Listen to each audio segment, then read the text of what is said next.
takes more time to figure out what to throw out That's a lot of paper. than it does to just store it all. What's the latest one?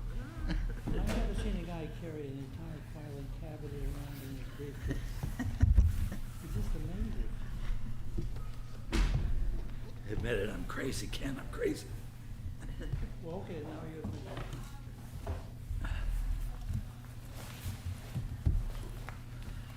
So just for those that are coming in and those that are new, this document that was up there on the table is the same one we were working with last time. So if you grabbed that and you already had it from last time, it's a duplicate. Any of the new folks, if you don't have, please come sit up at the table. Okay, yeah, please.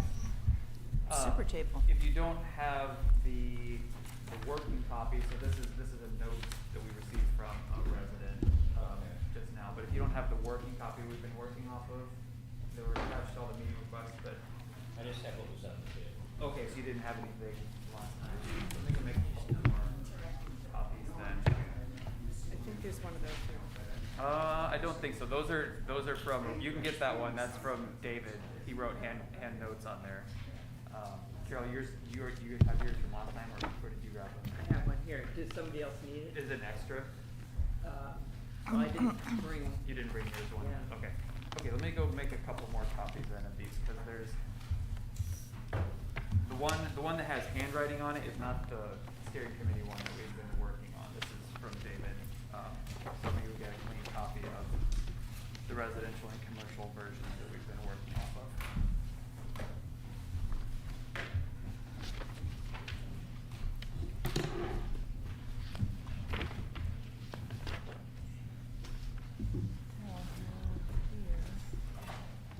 Hi, David. How are you? Good to see you again. Yeah, I haven't seen you for a while. I know. Thanks for coming out of the woodwork. Everybody, a few new people. Have we met? No, I'm Betty Clueless. I'm just sort of an interested bystander here. Good. What, say your name again? Betty Clueless. Betty Cools? K-U-L-L-A-S. Coolis. Thanks for coming. Welcome. Thanks for coming. Welcome, Mary Ann. Good to see you again. How long are you in town for? How long are you in town for? I'm glad you could join us. It's exciting. We're back. The band is back together.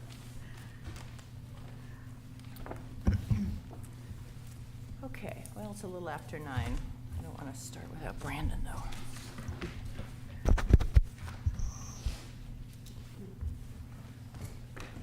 I will say that I think maybe it's the storms, but everybody has been very, very busy in the community because we got postponed.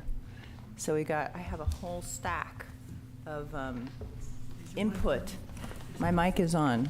Maybe I'm not close enough, but I have a whole stack of input, much of it solicited, and on all sorts of topics. And so I want to thank everybody for being so, taking advantage of the weather and sitting at home and contemplating as we asked, and then reaching out. So I have, this is a fairly good stack of things that I received and printed out, and I just want to express my appreciation for all the work. In fact, it makes me kind of want to point out that from a kind of logistical standpoint, it may not be possible, it will not be possible to get through everything that people have wanted to talk about from all this input. And Brandon, I will, if there's something that was sent just to me, I will forward it to you electronically because it's not going to be able to, I don't think we're going to be able to get to it today. And so then it can be part of the record for the next meetings. So I'm going to bring the same meeting back into fruition. I don't know how you say that. Special meeting.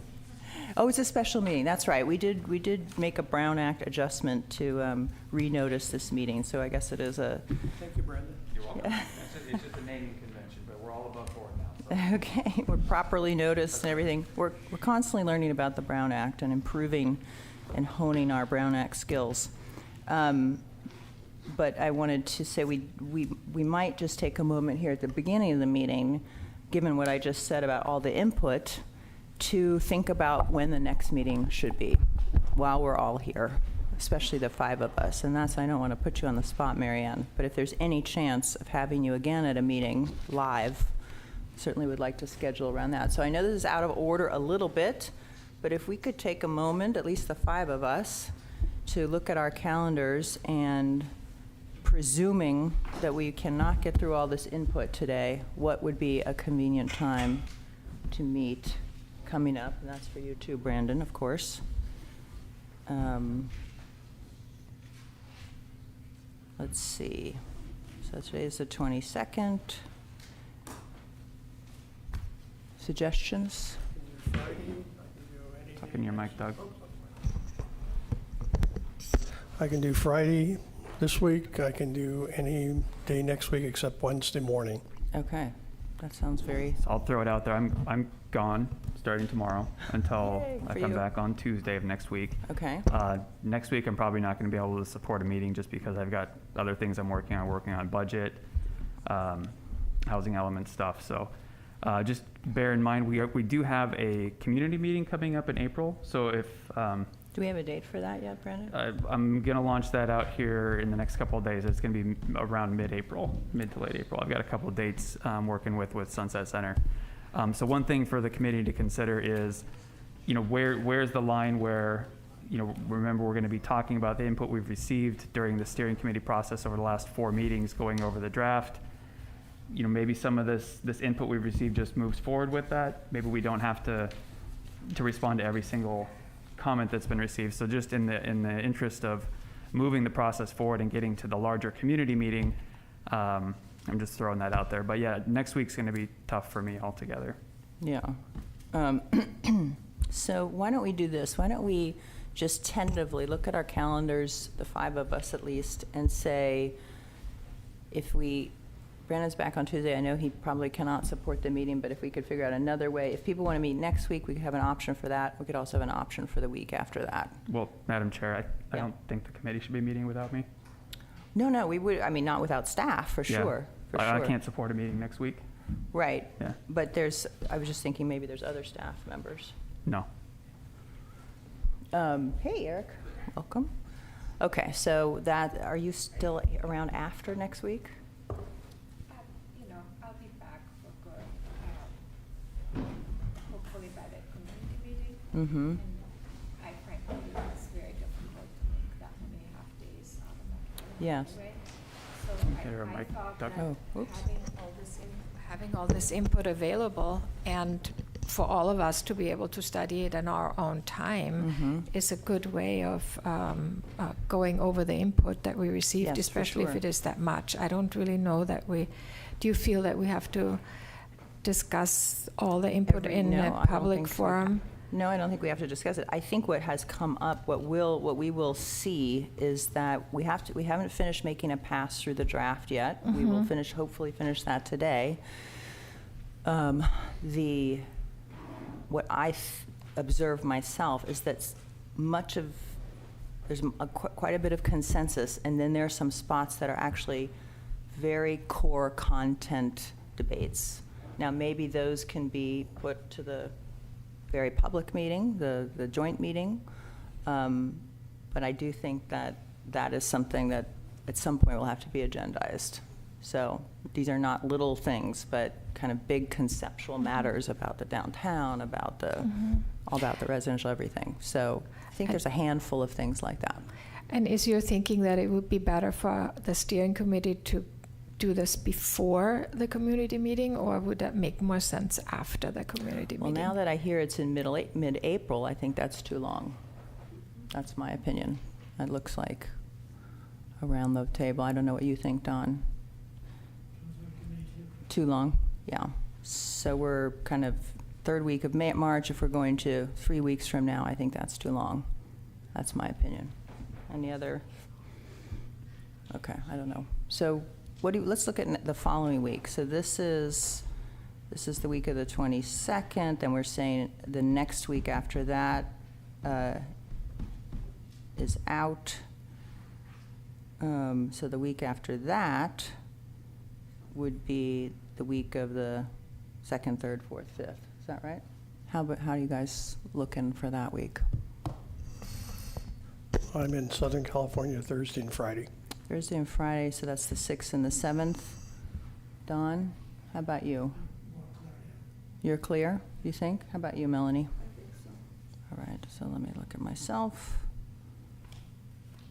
I could do Wednesday, I could do Monday, in the afternoon, though. Monday and Wednesday would be better for me. I have city council on Tuesday. Okay, before. well, let's do Wednesday, so you're post-council. How about that? Be great. Okay. Can we do it in the afternoon on Wednesday, the 5th of April?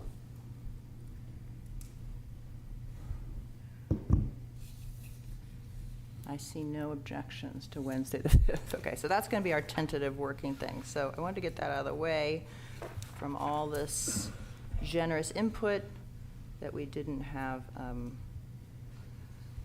people leaving the room before we got that settled. Okay, so now what we're going to do.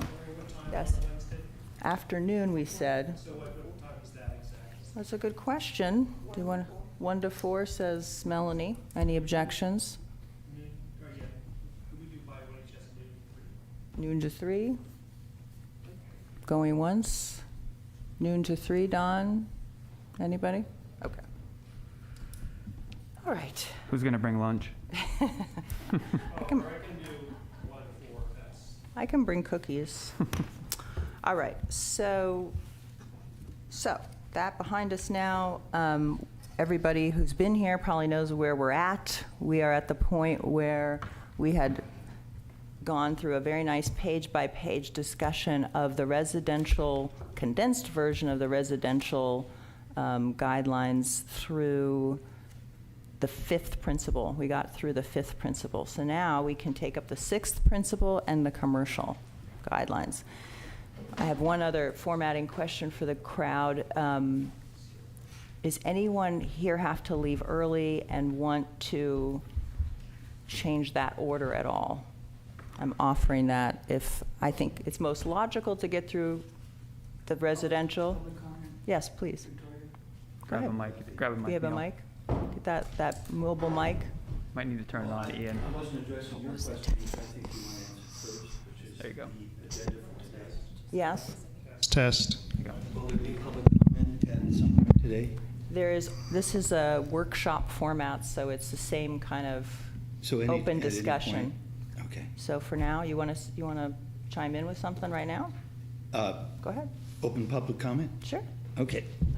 So I'm sorry that I haven't had the time to attend these meetings all the way through, people, because of my work schedule and certain other necessities. I'm stressed to the max, so I have to do my work. I don't want you to misunderstand. So I try and listen to things as I can over the internet and over the video. And what I listened to here recently was a very nice presentation by Eric Dyer at the Historic Resources Board. I was only able to listen to it on the video as I was not available for the meeting. But he gave about a 15 or 20-minute talk, and I listened to it. I didn't listen to all of it, but I listened to most of it, and I listened to it very carefully because I thought it would tell us all something about where we're at here.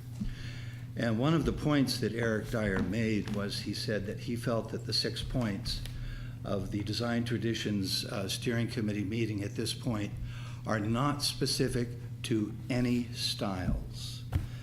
I would suggest that that says that there is nothing in those 6 points to say that modern style design is any less desired than any other design. I thought we as a group should know that the opinion of Eric Dyer is that at this point, the design guidelines are perfectly allowable for modern style architecture. I think the CPA should know that, and I think the residents of Carmel should know that. That's Eric Dyer's opinion about where we are today. They do not limit out modern style. Eric also went on to very nicely delineate the Bay Modern style, the organic styles, the Wrightian styles, which he said are in Carmel now, and that they must be respected. So we now have clear evidence that any existing modern or semi-modern houses or structures in Carmel will be used as an example, to allow more of them. And this is what our committee has been concerned about, is that if we allow mid-century modern, anything like that, we're not talking about going out there and wiping out modern styles and modern designs. There's no intent to do that. All those houses get to stay as long as they exist and are healthy and before they come up to a new design review process. But at this stage of the game, in Eric Dyer's point of view, as the guidelines are now, they're perfectly allowable for modern style architecture. So I just want our committee to sort of ask themselves whether that's not the case. I would strongly suggest listening to Eric's speech. And for another thing that I think is very important to understand is that the speech is very architect-centric. It talks about how we have to allow these creative designs of the artists to do their own houses.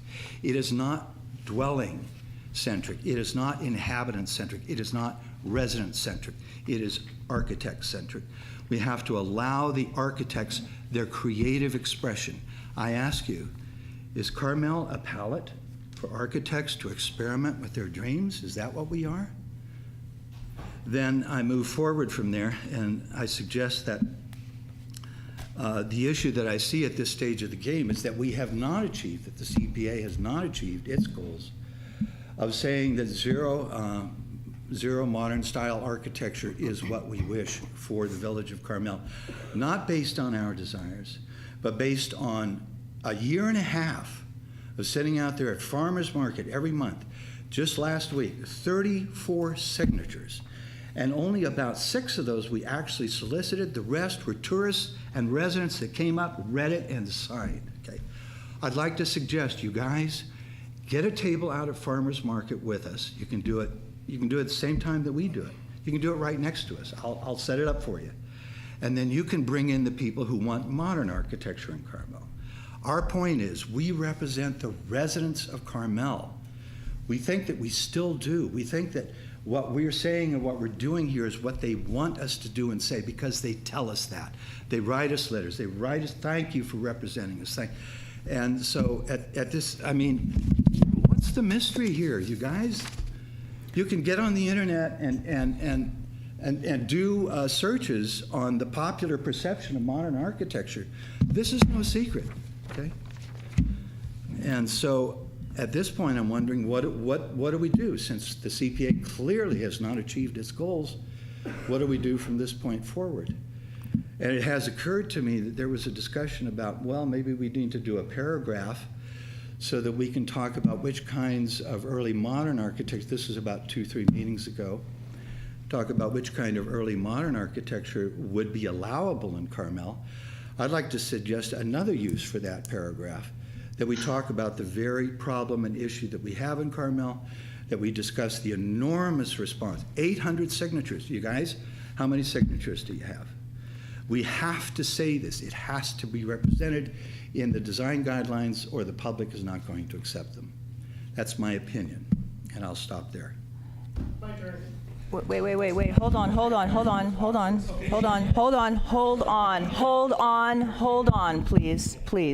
please. I want to make sure that we get through what we need to get through today. And I appreciate your comments, Neil. I think that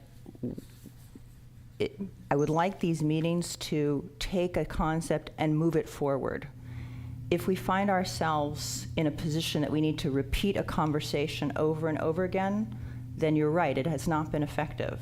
So that means we have to move to some other way to discuss it. Please, I would ask us to have this discussion in either a new way, or I'd like to bring it back to another point in this meeting if we could. I didn't know that that was what you were going to talk about, Neil, but we have heard that before. And I, as you know, have encouraged you and your group, and this, I wanted to raise this. I was very grateful to see that some members of your group took the time, this to me is a new way of expressing your thoughts, to draw out what features of architecture are not favorable to your group without mentioning the style nomenclature, whether it's modern or contemporary. There's been a lot of discussion about that. My view is we are not getting anywhere with that discussion. This, I think, is possibly more promising because this is not a style-based discussion. It hopefully can move us toward eliminating things we find undesirable in town without repeating the same argument over and over again in public. It is not going anywhere. That is correct. I don't know why it's not going anywhere. I think there's a misunderstanding about terminology. That's my opinion. But we need to not repeat ourselves. We don't have that kind of time. We're 20 minutes in. I would suggest that we come to the style discussion in the context of the review we're trying to get through in the draft. Marianne, you have a comment? No, I just thought this is public comment period, so I do think we need to. This is Get a public round table comment. discussion Okay. that we've been having. This is the 4th of 4 meetings. There's always, it's supposed to be a conversation. So I don't know if it's clear from the structure of the agenda, but this is not order. This is a continuation, technically, of last meeting, where we were in the middle of discussing between Chapter 5 and Chapter 6, you could argue. So let's please try to keep it structured that way. Of course, anyone can say anything they like at any time, but I'm just telling you, I don't think it's going to be particularly productive.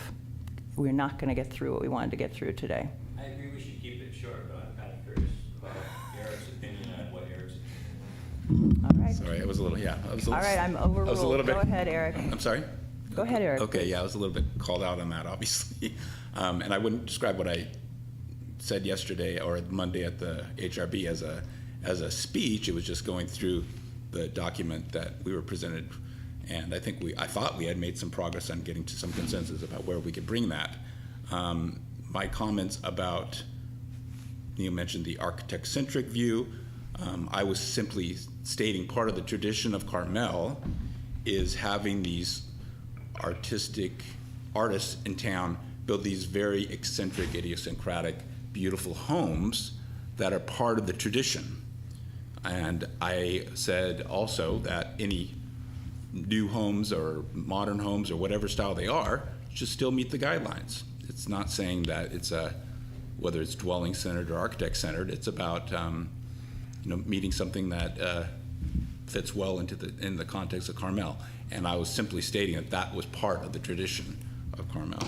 And I think this broad term of modern architecture, which Neil seems to throw out as this pejorative, there's a lot under that name. There's certainly bad examples that are not appropriate for Carmel, and there's a lot that have been part of this community for decades. So that's all I guess I wanted to say. But Thank you, Eric. And Ian, I'm sorry to cut everyone off with my my decorum, but Ian was next. Sure, I'd like Ken go. Yeah, I heard this was a public meeting and you had public comment. I'll be brief, clear, and to the point. Identify yourself. Kent Seeley, I am a historic preservation consultant. I wrote the publication Architecture of Carmel for Arcadia Press. I taught for 30 years at MPC, art and architecture, and I would just like to put some historical context together. Like I say, the 3 Bs: be clear, be concise, and be gone. So as early as the turn of the 20th century in California, some architects were looking ahead of the then anticipated architectural norm. 2 of them were Charles Keeler and Bernard Maybeck. They wrote a book in 1900 called The Simple House.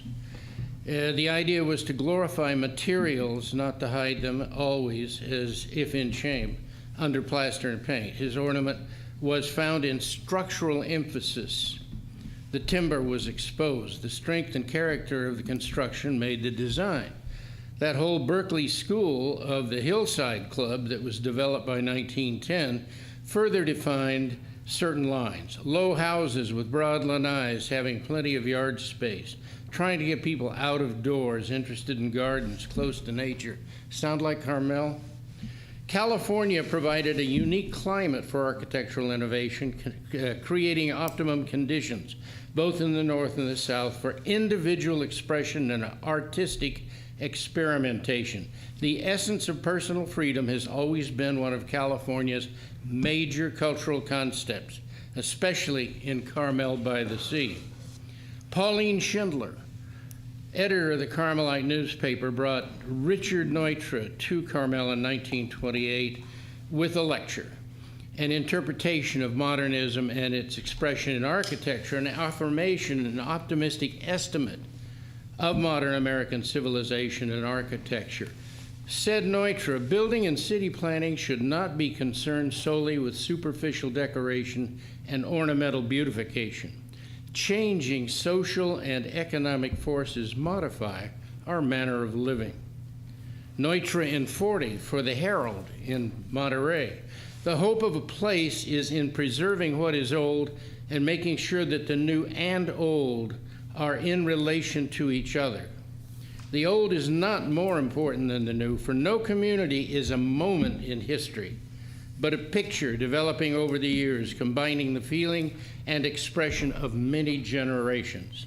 By 1949, a major show in San Francisco, Domestic Architecture of the Bay region, defined what we see now as Bay Area modernism and created that notion, the Bay Area tradition. Bay Area modernism lives in Monterey, or in Pacific, pardon me. In 1950, the simple house had become a movement titled Bay Area Modernism. Philip Welch, writing for the Monterey Peninsula Herald in 48, said, "Form and function are one. The designer must learn to create, not calculate.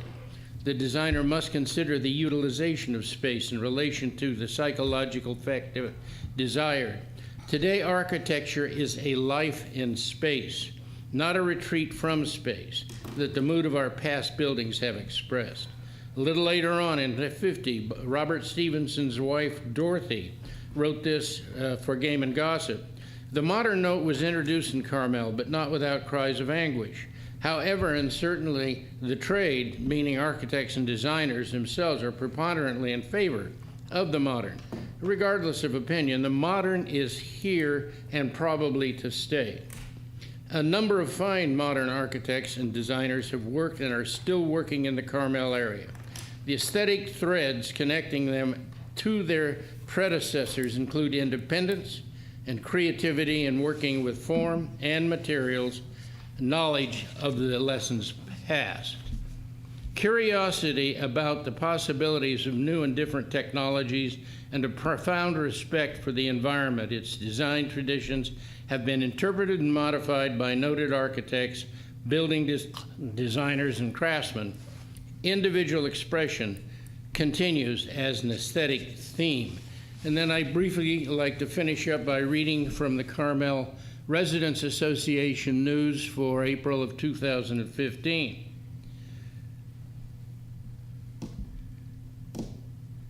"Despite their diverse designs, all share fundamental respect for Carmel's natural environment. In the words of Carmel Design Guidelines, they contributed to the character of the community by responding to the forest context and using craftsmanship in construction and detail, a tradition that should be continued." And that's talking about Frank Lloyd Wright, William Worcester, Henry Hill, Robert Jones, and Marcel Sedletsky, modern architects. Reading again from the Carmel Residents Association publication of October 2022. "Carmel is an eclectic design style, crazy quilt of architecture that over 100 years has managed to please almost everyone. It's without pretension or ever so cute familiarity. It's sweet, comfortable, and cozy. What is tradition or what is modern? A little of both may be the answer. What is important is that what we build now should not be ordinary." That's it. Okay, And I note to you, hold on, closing. hold on, one moment, please. One moment, please, one moment, please. 25% of this publication shows modern buildings. Okay. Listen, I just want to make clear, I love this discussion. This is, you all are putting me in a very awkward position because this is a debate I would love to have all day long. However, we are on item E or D that we left at our last meeting. And so by changing the format of this meeting and having this other debate right now, instead of finishing the work we were doing, we are in danger of not doing the work we plan to do. The structure of the meeting was to continue the work that we were doing. So we can have this discussion instead. We're half an hour in. If we want to continue this, which is off of topic of what we were scheduled to do and what is on the agenda, then I'm going to restrict all the comments now to 3 minutes. Is that what folks want to do, or do we want to keep going on what we were working on before? And again, to reiterate, I would love to have this discussion from a personal standpoint. This is I'm having my meeting runner chair hat on right now when I make this comment. Who is next? If Mary wants to say something. I think, Victoria, I mean, out of respect for the people who have prepared really good comments, I think we can't introduce all of a sudden new rules in the middle of the 3 minute. These are the new Yeah, rules. These are the new rules. I'm just letting you know, Marianne. You haven't been here.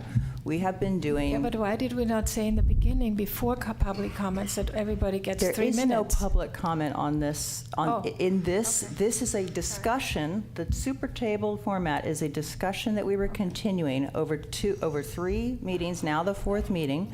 Now we're on chapter 6. We can suspend our agenda just for no reason at all. That's fine. But I just want to let you know I feel this is not very respectful to Brandon's time also.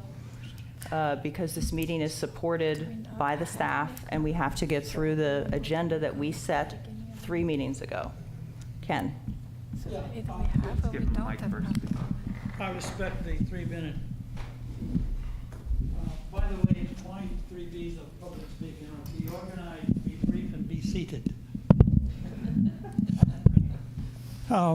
Well, I think I've come to every meeting except I missed the last one. I'd like to consider myself in this side here in the middle. It's unfortunate that seating arrangement seems to have put 2 sides here for some reason. You know, this is like any issue in Carmel. We start out slowly and we get informed, and all of a sudden we get emotionally excited and want to go and be heard. This isn't the place for this kind of thing. It's just not. You've got a business meeting to do. I would suggest, my first statement, my dad would say, hire a hall and go at it. One there, one there. But my suggestion is that I don't think the 2 sides are too far apart. I really don't. If you would just, I'll set a meeting up if you want someplace. I'll pay the hall rent. If you just sit down and talk a little bit about what we're trying to do here, I think you'd probably say, I think we're pretty close. And with that in mind, I'd hope you would do that. I'd be happy to come. I really want to hear the full story on both sides. I think I know this one, but I think you guys need to talk a little bit more rather than in this format. Thank you. Thank you, Ken. I know there are other folks who'd like. Yes, go ahead, Doug. Go ahead. I mean, we all knew this day was coming. This isn't a surprise. What if we allocate until 10 o'clock for the discussion, and at that point in time, cut it off, and then we'll start our agenda then, and then if we have to bleed a little bit into the lunchtime, I'm willing to do that if it works for Brandon to Tell us, bleed. Brandon, what your ability to stick around is. Yeah, I think I could do that. Yeah? I don't have any meetings. Okay. Yeah. All right. Is that okay? It's fine with me. I mean, like I said, I am actually very interested in this topic, and I want to say that I appreciate, seriously, everybody's research. Kent, I'm very grateful that you're here. I'm not trying to, I didn't know that you had planned this presentation, of course, so I didn't schedule in the agenda this particular topic. But why not? Let's, while we're all here. While we're all here. No, well, okay. Ian, you've waited patiently. Okay, Eric, I wanted to just thank you for the comments that you made. I thought your critique was thoughtful and on point, And I agree, and I certainly hope with you, Neil, that modernism will continue on in this town as it's tradition here to explore new ideas. But I do agree with you, and I do agree with you, Carol, that we need to have a discussion about what fits and what does not fit. And I agree there's been a proliferation of machine-looking Anywhere USA boxes in town that do not nestle with the forest environment. However, to say we're going to throw out modernism, contemporary architecture, original architectural thought altogether, that's not the right answer for a community that came together more than 100 years ago as a place where creative individuals, artists, independent thinkers could come to express themselves. We've had many unusual characters come to the village, like Mary Austin, who created a treehouse for herself to work in, Charles Sumner Green, who built a community gathering place, which is still extant, made it out of recycled brick. Alan Knight made a house out of recycled ship parts. These are Carmel characters who are true individuals, and the places they built for themselves represent who they are, right? So this is a place, this village is an artist colony, and we should not be categorically eliminating entire means of self-expression. Yes, I agree. There are houses in Carmel that are not appropriate to the context, but there are plenty of buildings that are historic styles in nature that clash just as badly as a lot of the recent modern additions too. So really, it's not given architectural styles that make or break whether or not a home is appropriate to the village. Rather, it's the underlying qualities what make a beautiful home in Carmel-by-the-Sea, what make it appropriate to our forested, naturalistic setting, right? And I think it's therefore incumbent upon this group to continue on with that mission of identifying those underlying qualities, right? And I think we can, as per Ken White's comment, we can find a great deal of agreement about what works in the natural forested context and what's just not appropriate. But there are plenty of bad examples of historic styles in this village, and so it's not an individual style, it's rather the qualities that go into an individual building. And because we are an artist colony, and if we want to consider ourselves legitimately as such, we cannot deny creative professionals their freedom to express themselves within limits, and that's what the design guidelines are for. David. I don't have any planned comment, but I agree with what Ian just said.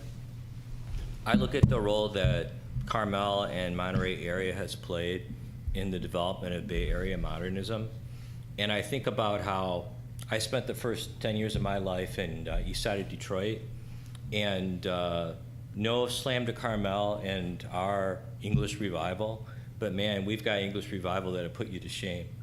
This English revival was a nationwide design fad, as was the Mediterranean revival after that. You can see them outside of large cities, anywhere. I live by the Ford Estate, and it was the English revival. All the auto execs had English revival. It's nothing unique to Carmel. But what is unique to Carmel is Bay Area modernism.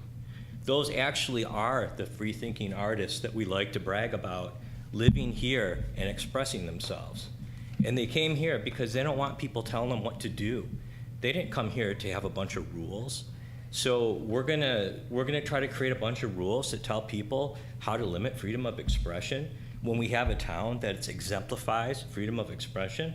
Come on, that's no good. That's not why we're here. That's not why we chose to live here. So that would be my opinion. I think that you can certainly look at things that don't fit, and we can talk about what doesn't fit and why it doesn't fit, and I think that makes a lot of sense. But you can't define what good is. I mean, that's why we have artists and architects and folks pushing the envelope, because we don't know ahead of time everything that's going to be great. We have creative people that keep pushing the envelope to define what the cutting edge of architecture is, what the cutting edge of art is. We can't limit that. We want to let that happen. We want to watch people surprise us.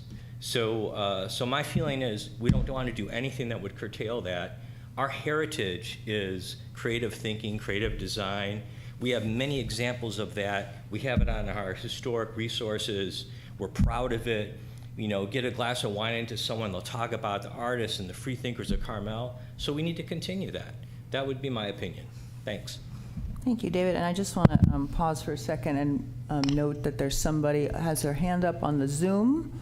Initial CWD. Can you hear us? Carolyn Walker Davis. Carolyn Walker Davis, maybe? It's you? Yeah. Okay. Yes, I am here. Thank you, Victoria. Of course. I'm Carolyn Walker Davis. I actually didn't plan to chime in on this topic necessarily. I had some smaller responses to what you guys have talked about in previous meetings, roof slope, et cetera, color.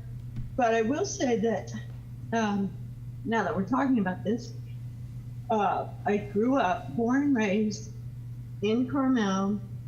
My father had many clients who were these free-thinking architects. We grew up going to the Harrison Memorial Library. To this day, my favorite building. I rubbed elbows with all sorts of the architects. Charles Sumner Green, ran around in his house with my dad when I was younger, and then decided to study architecture at Berkeley and became an architect in the Bay Area. Very influenced by where I grew up and what I produce up here, but also very much appreciative of the creative thinkers, the Walker House. I have letters from Frank Lloyd Wright to Mrs. Walker. I've just been entrenched in this fabulous architectural community without knowing it for my entire life.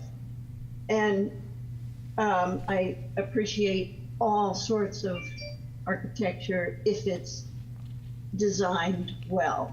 And that's what we learned in college, is to design a gem, design a jewel.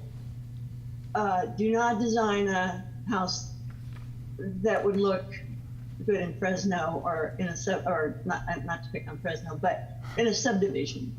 Do not go with a 5 and 12 roof pitch. You know, make something a jewel box. And that's what Carmel's always been to me. Most of the homes, not all of them, a lot of them are not architectural gems. But to the point of, and I don't know all of you great people, but David and Ian, you guys are hitting it right on the nose. You cannot write out good design. You have to work with an architect who's been trained for years, and I mean years, to be able to make something in 3 dimensions that's beautiful. And they're akin to really masterful artists. I mean, are we going to tell artists which brushes they can use or which colors, or on and on and on? It's like, let these trained professionals do their thing, and we sit back and revel, in their talent. Now, I could go on and on, but I won't.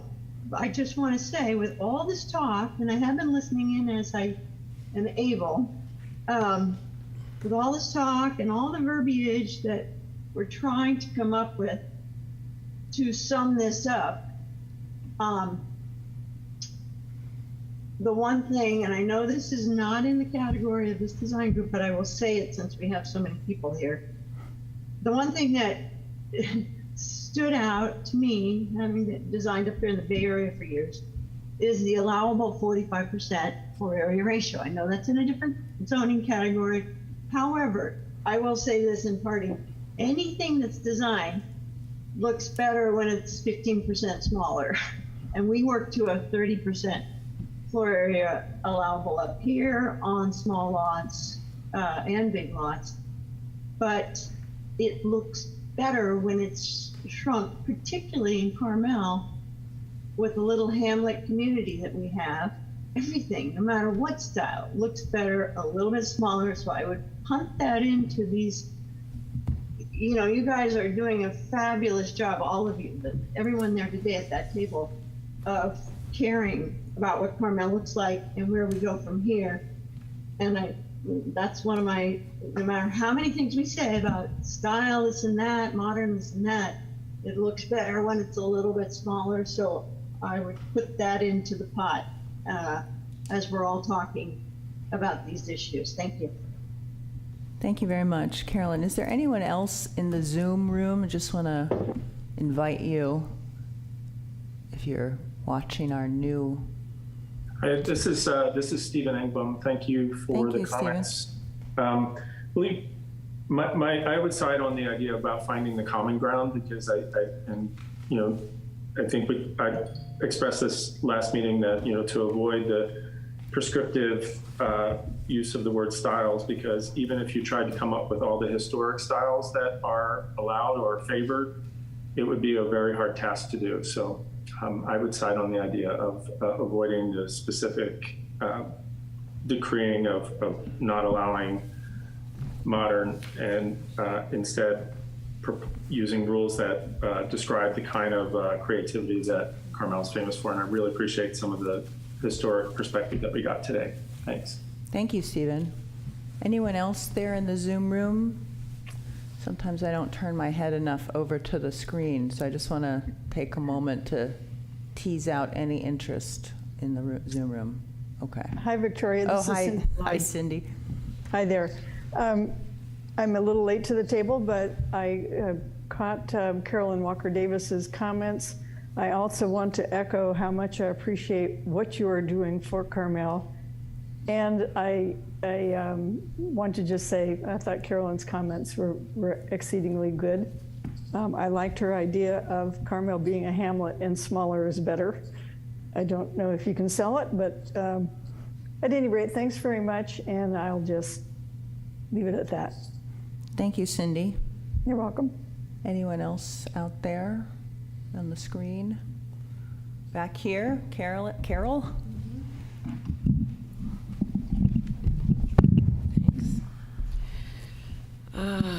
Well, this really is kind of the crux of the matter, I think, because the design guidelines will go one way or the other based on our belief systems, our, what our philosophy is, and this is very much what we're discussing today.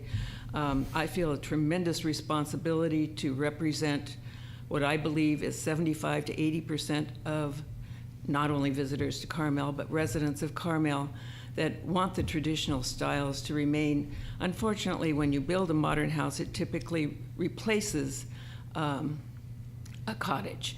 And so it's not like we have all the space in the world or can designate an area for certain kinds of homes or whatever.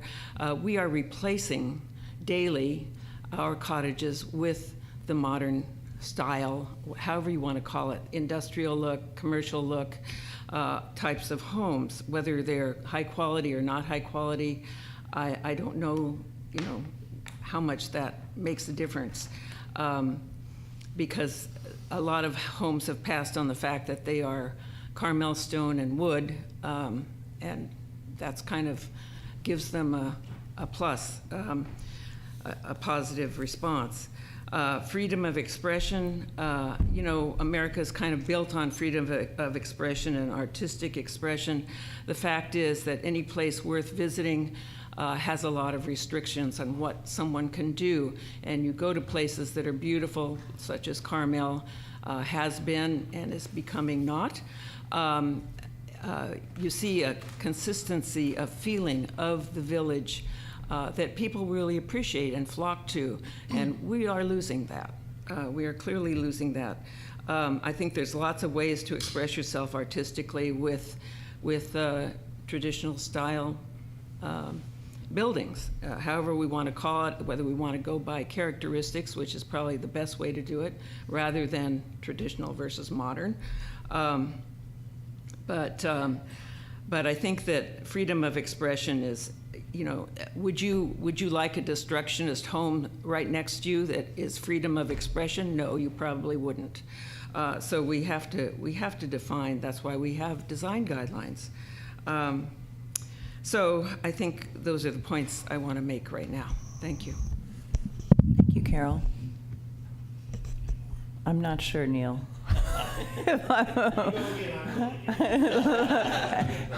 It's 10 of 10. It's 10 of 10. Can I interject one point that's very important? Before you do that, I want to ask if anyone else has an initial comment at this table.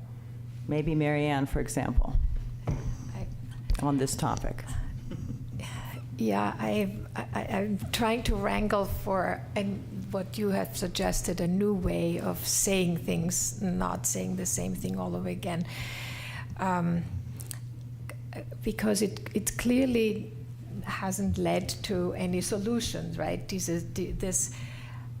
You have, for example, in the past quoted King Charles about his, movement for traditional architecture. Well, he's a very powerful man in England, but not even he could prevent modern architecture in England. So I think it's just a complete waste of time to approach it that way, to try to forbid something, because it's not working. It's not even working when the King of England wants it. So no, it's not giving up. It's maybe working with the people who are trying to do good work. Because I'm always put in a really bad position, because the reason why we have this movement that you have spearheaded is because there's a lot of new bad architecture in town, and they're sometimes also done by our professionals. So I fully acknowledge that we have a problem, but outlawing the whole genre because there are really bad examples of that genre that have gone up like mushrooms in town lately, I fully agree. I just don't think is the right approach.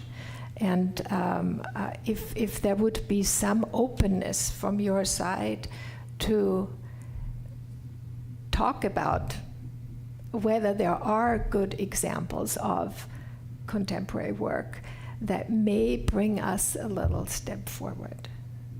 So that's a try of,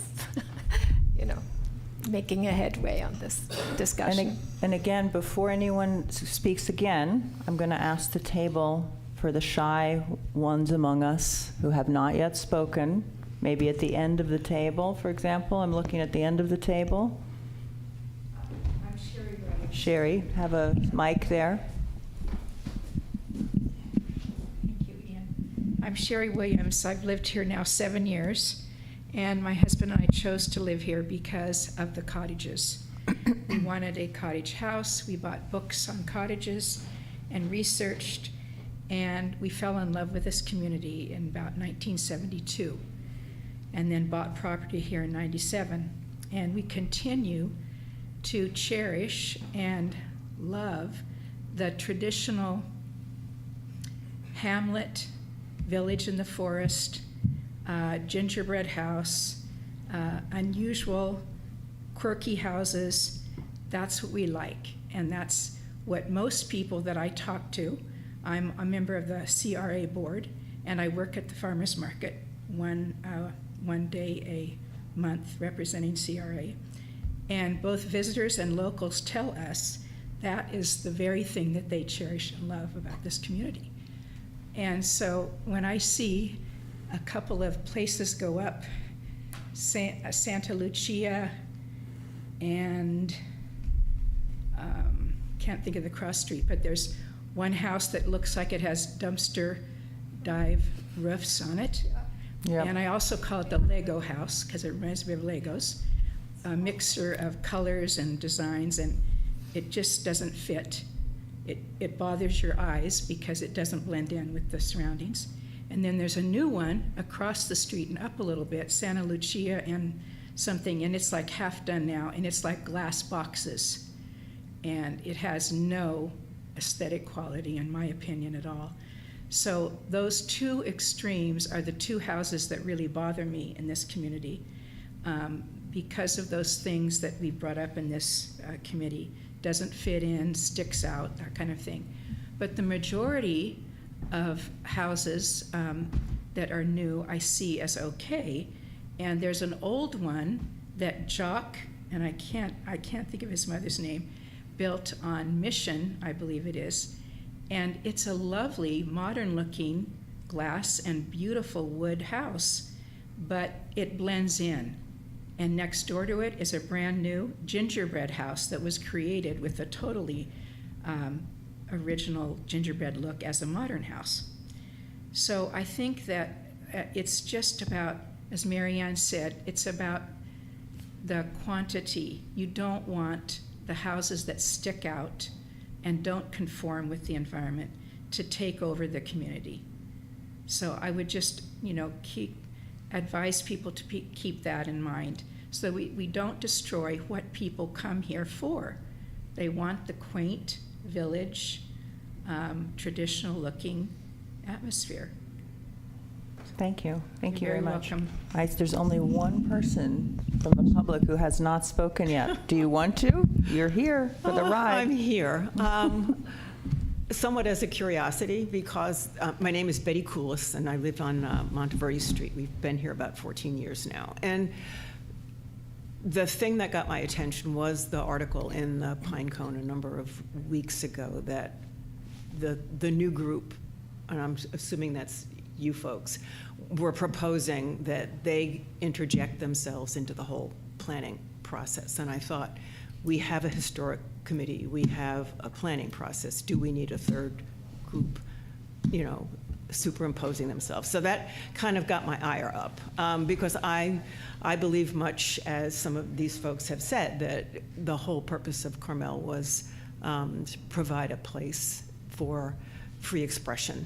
And I just hate to see that in any way be curtailed. And I guess I bristle a bit when they say that they represent 75% of the people in town, because I didn't even realize there was a need to sign anything.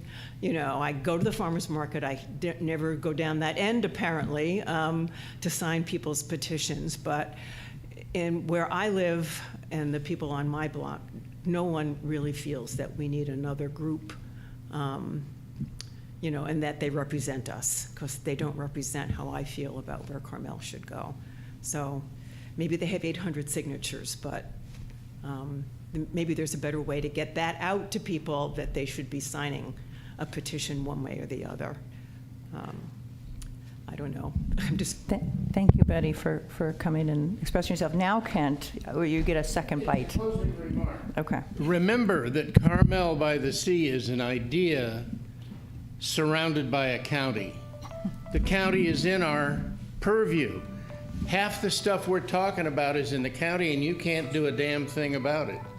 So limit yourself to what you can do something about, and that's your legal parameters. That's all I have to say. Okay. And thank you, by the way, so much for the opportunity. Thank you for coming, Ken. Thank you. Okay, we're early. We're 2 minutes early of 10. So Neil's going to jump in. Can I just make one quick remark on this topic, and that is simply that there have been a few comments. Carol, you made one of them, that we're on the brink of going one way or another, you said. But you also said every time a new building comes in, it replaces a cottage. I think, first of all, everybody agrees on that. That it is very sad when a new monster building comes in and replaces a cottage.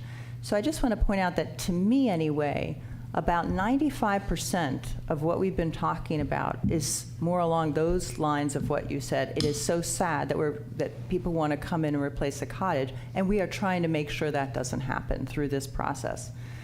Then we have this, in my view, a sliver of a discussion about style that is very contentious, obviously, and maybe has full of misunderstandings. So when you say the whole guideline is about to go one way or the other, I just want to say I feel like that is a misrepresentation, not intentional, but of how much is possible with a guideline that may even stop short of talking about style. That we can control, as Kent just said, our little idea surrounded by a county, to about 95% of what matters. And we may still go forward with this sliver that is not resolved, or resolved in a different way. So I just want to point that out. It doesn't, I don't see it as dire as maybe some do. Neil? It's 10 o'clock. Is it 10 or is it 1 of 10? Let me look. And Neil, if 9:59. Neil speaks twice, then I want to speak twice. Or I can also point out that it's about, in 15 seconds, it's going to be 10 o'clock. Okay, it's 10. All right, it's 10. Neutrally. Because he just spoke. Then I'm going to speak again. That wasn't content related. Okay, we're moving on to chapter 6. Thank you very much. Thank you Madam for Chair, fight. Yes. Thank you for extending the public comment period. Of course. Of course, and by the way, I consider the entire meeting to be public comment. This is a matter of reserving a special topic that we had not agendized. So that is why it caught me off guard. I'm very happy that we were able to find a way to fit it in. So we're back on the topic of the agenda, which is... If I could for just a second. Yes, go ahead, so please. So anybody who's joined us who doesn't have the working draft we've been working on, I can pass them out to you. I've got Is your residential, stapler on? commercial. Is that on? I think the stapler's on. Is it? I'll take that, Brandon. Okay. This, Brendan? I think so, Neil. Did you grab it off the table? Yeah. Yeah. Got it. Okay. I'll take one too, please. This is the residential. Residential, page 17, which is chapter 6, or principle 6. Oh, wait, no. No, that's David O'Neill's comments. Oh, got it. So that's separate. Okay, thanks. You do. I know, seriously. It's a lot shorter than it was.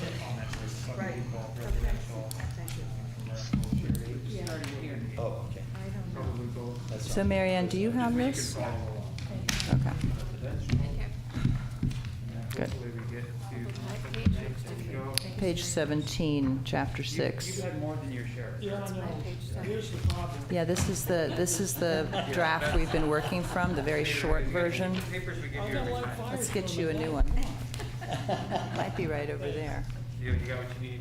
Yeah. You know what, Marianne doesn't have one, Brandon. I just go to this one. There's commercial, residential. Okay.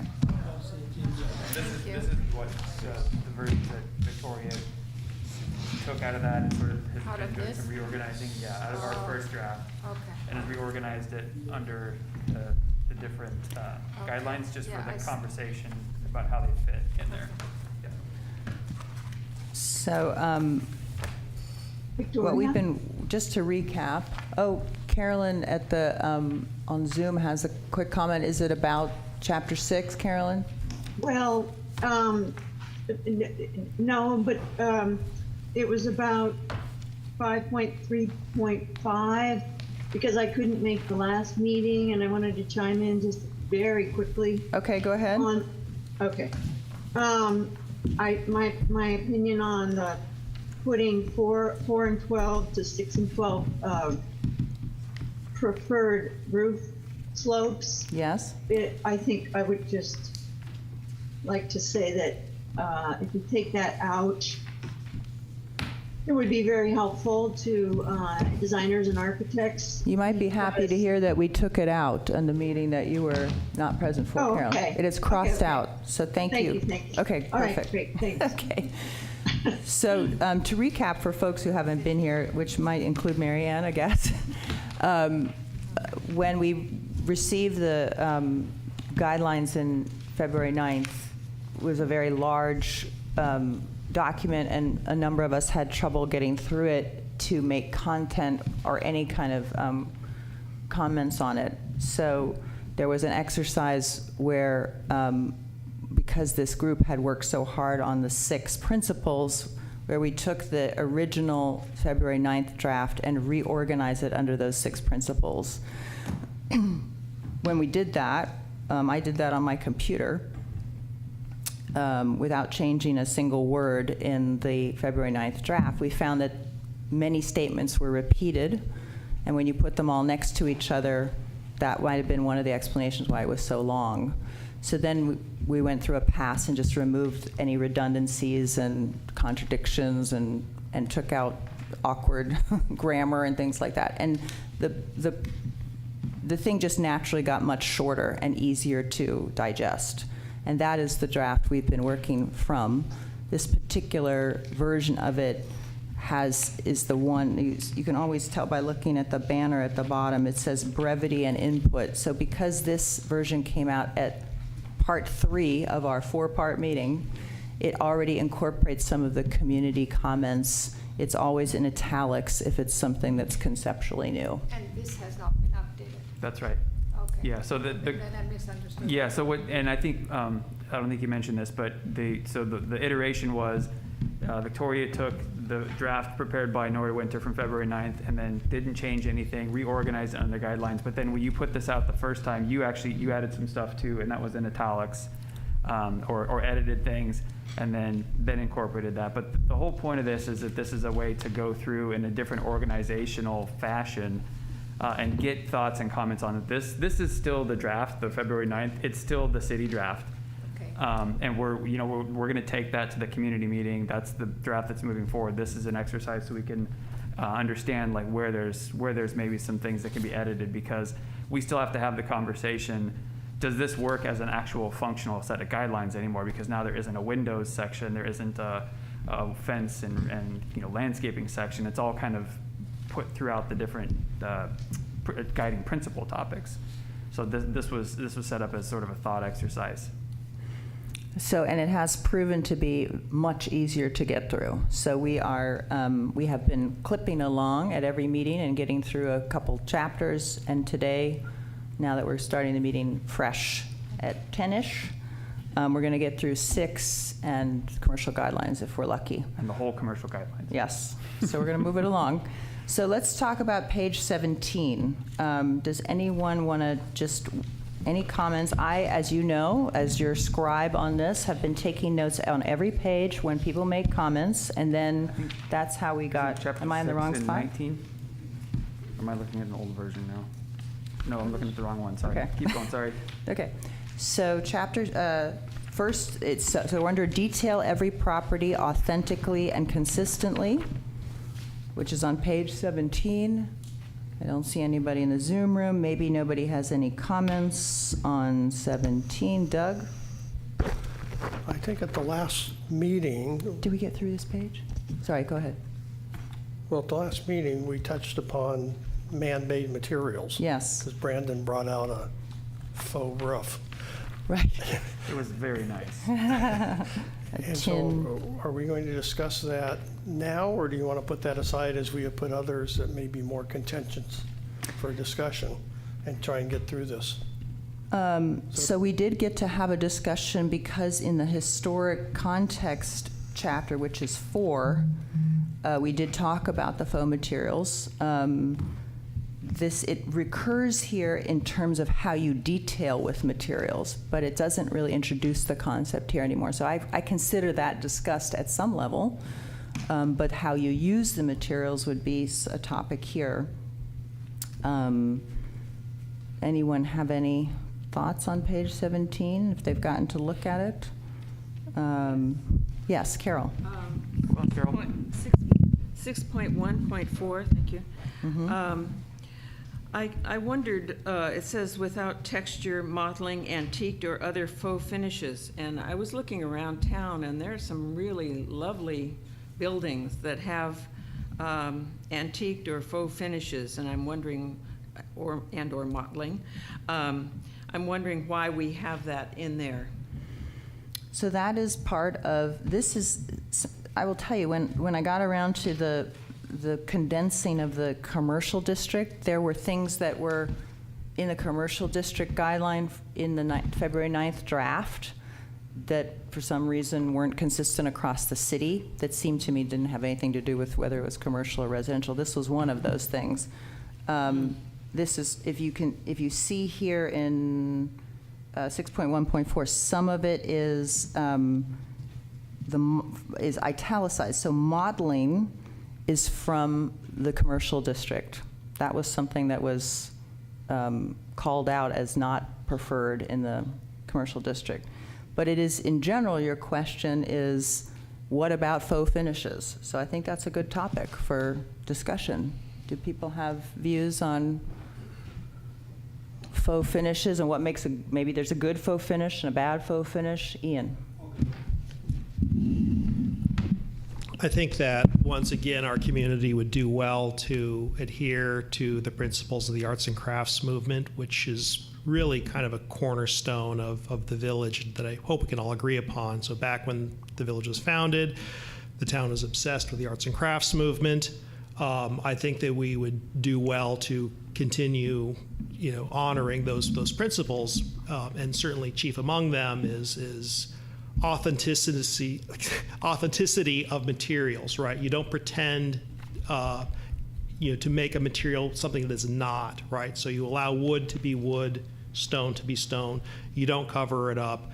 There's an honesty that should be maintained in our use of materials, building materials, that transcends all kinds of architectural styles, and it does descend from the earliest days of our village. So I think that having faux materials, faux finishes is contra to the arts and crafts movement, and therefore we should not encourage them.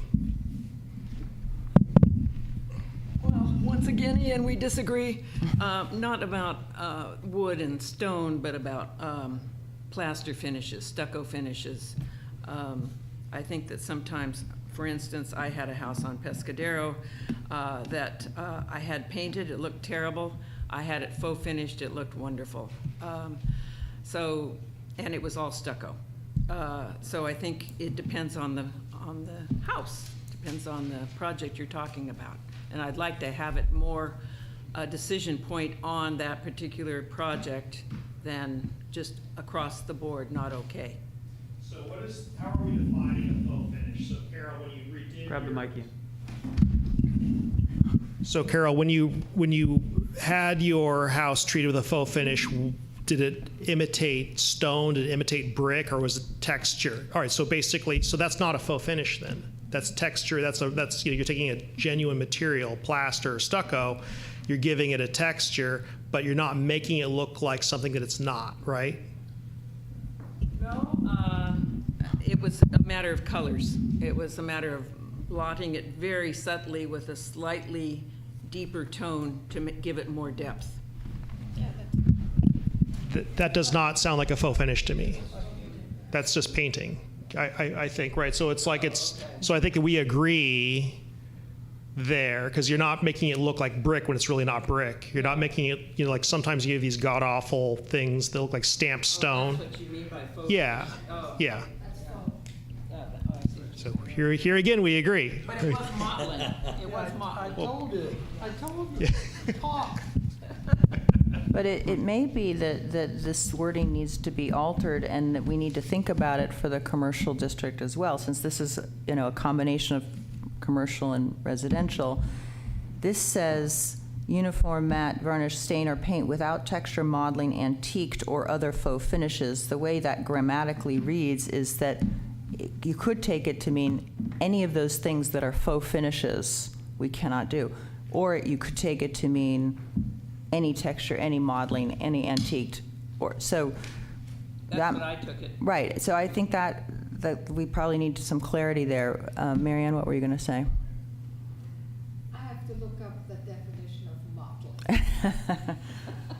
While she's looking that up, though, Madam Chair, I think you're right. And the fact that the word uniform is put in there, I mean, it does imply a finish with a plain uniform matte varnish, stain, or paint. So if you just take that by itself, that little sentence right there, I think you're right. It is implying that it should just be a singular paint. I don't know if that's what we want or even how it's used right now, because there are examples of, like, Carol saying, where houses have a mixture of paints that are put on sort of like a texture on a plaster wall or whatever.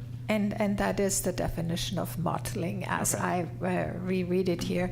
And I think that, I don't know why that is, it's currently in the design guidelines as not desired. Right. It's currently in the design guidelines in the commercial district as not desired. Uniform, anything that's in plain text, not italicized, is actually from the residential guidelines as we received them on February 9th. So you pulled modeling over. Modeling from was the pulled over from commercial, Okay. which means we might say in the commercial district we don't like it either. In other words, we want to remove it, but I think it's useful to think of the village as a whole. So if we think, is your opinion is you're pro-modeling? I don't see anything against modeling. You know, if you have a Mediterranean-style house, it's not typical for the Monterey adobe, but there are some other Mediterranean styles in house that have nice model plaster. I think it might know. have been intentional that it was only in commercial, because that sort of application is probably more indicative of a residential place than a commercial building. You don't often see Except the commercial church, buildings. of course. Right, of course. The mission. That's right, yeah. Right. That's not a commercial building, though. It's institutional. That's religious and institutional. Well, so maybe the key here is to emphasize faux finishes that represent other things that are not themselves. Yeah, just take out modeling antique and just say, or faux fit, without texture. Without faux finishes. Yeah. So let's, duly noted, and I think we should look at it also at the commercial when we get to that.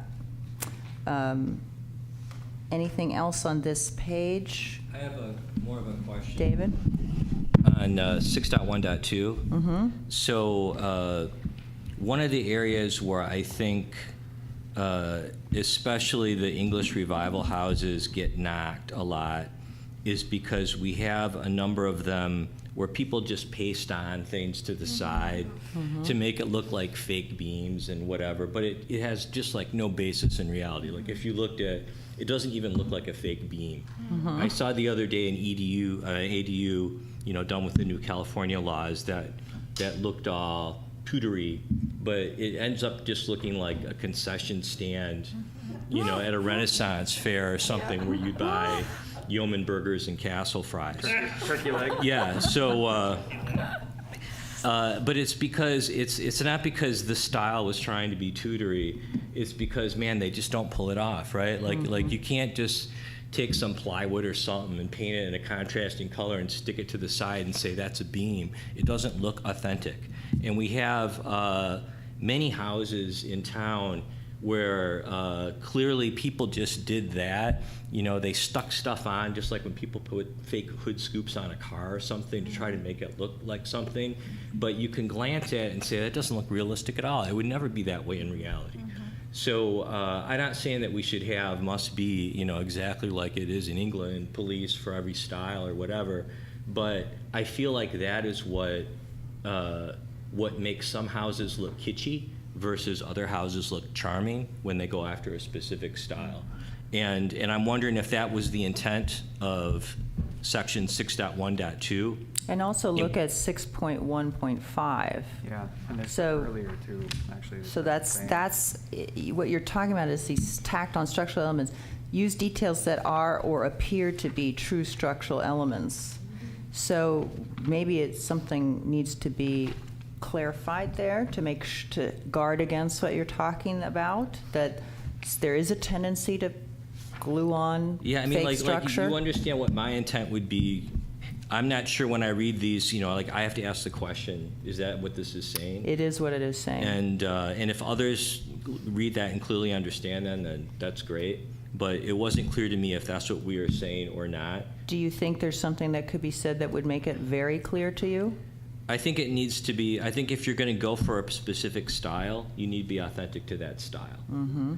We have, I've seen houses that, like I've said, that, or you look and it's like a English Revival Mediterranean beer house. Like we've got these Frankenstein houses around town where people just like pick elements out of a catalog and tack them up. And so I think that we do have a historic context statement where we do have specific traditional homes, and if that's what you want to go for, awesome. So David, but I think that you should do it properly, and if that's what you're going to do. And I think many of the people who point to those and say they're kitschy are pointing to ones that were poorly done. So 6.3.1, use window and door proportions, sizes, styles, and materials accurate for the architectural style of the building. Section, what did you say? 6.3.0, make architectural details integral elements of the overall building design concept. Maybe something more could be said about authenticity of style, but maybe that's also in 4. There's also 4.2.1. 4.2.1, yeah. Yeah. Maybe them being all over the place is part of the issue. Well, this is, again, 4.0.0 is about architectural heritage. Okay. So anything that you want to talk about style is in there now, if we're continuing to have discussions about style. So continue Carmel's tradition of diversity in architectural styles. For accurate historical styles, use the same materials and craftsmanship as those of the reproduced period, et cetera. So again, this 6.0 is about how you put things together, how you actually detail the building, how things join to one another. So there, of course, is some reference to making sure it doesn't look like plywood when it's supposed to be a beam. But to get the style aspect right, we look to the historical style context. Any other? So I will say on, yes, go ahead. Oh, Don, please. Let's get Don a mic. Get mic for Don. Thank you. The heading 6.0 and the 6.1 certainly take precedence. So I don't even have to worry about the details once we've said detail every property authentically. Authentically. Authentically. Yes. That's a good point. It is important to remember that one of the reasons that this is fonted this way with space around each type of level is to convey, and this may be too subtle, that every single piece of these are not mere chapter headings like here's a topic, now we discuss it. This is also a precept that needs to be followed, as Don says. Then 6.1.0 is also a precept. Just because it's got a third number does not mean that's the only thing you look at. All the .0s are also required to be followed. Okay, Doug, microphone, yeah. Isn't 6.1.5 internally contradictory?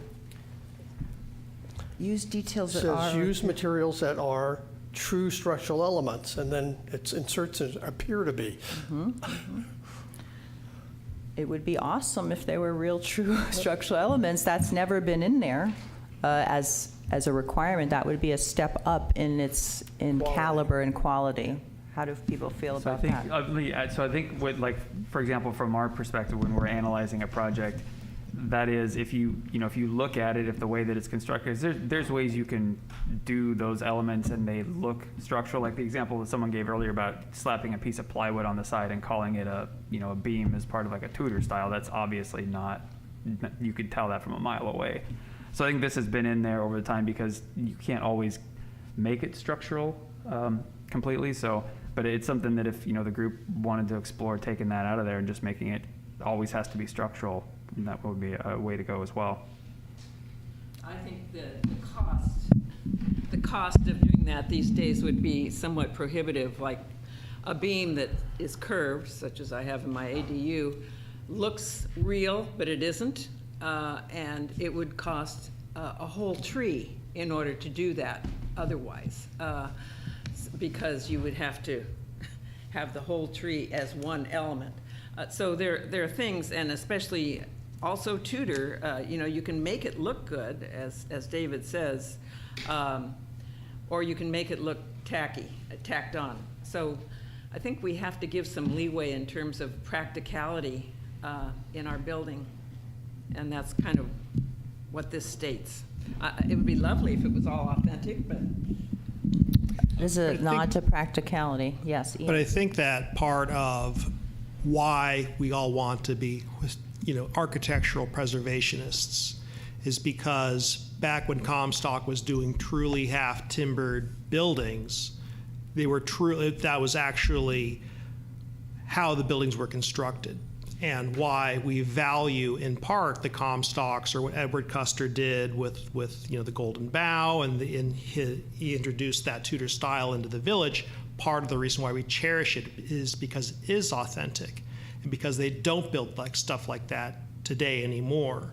So I think that by doing lesser versions of it, by doing fake versions of it, you actually diminish the original, right? Which we all want to preserve and cherish because they are special and because they don't build them like that like they used to.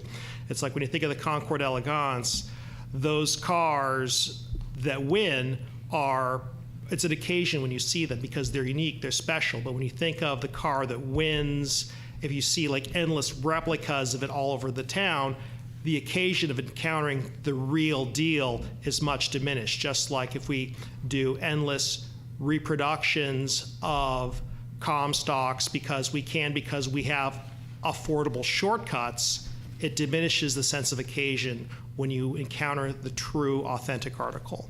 So I think that we want to, respect, the originals and preserve them at all costs and make it feel like that special occasion when you come across them because it's the real deal and because you haven't been desensitized by coming across endless knockoffs of them. So I think that this, again, speaks to the original arts and crafts movement, that we really do want to encourage authenticity in our building styles and not allow people to take shortcuts because it's affordable. I think this is actually a very big topic. Marianne, do you want to say something? But I'm thinking that we need to either have this at the joint meeting or this is, like I said, occasionally we come along a little nugget that is actually a big debate, like the style nugget. This to me is also sort of a big moment because we've always had this in here. It has its problems. People do take advantage of the appear to be and do tacky, cruddy stuff, but it's a big ask. So it might be something we need to discuss more conceptually. Go ahead, Marianne, though.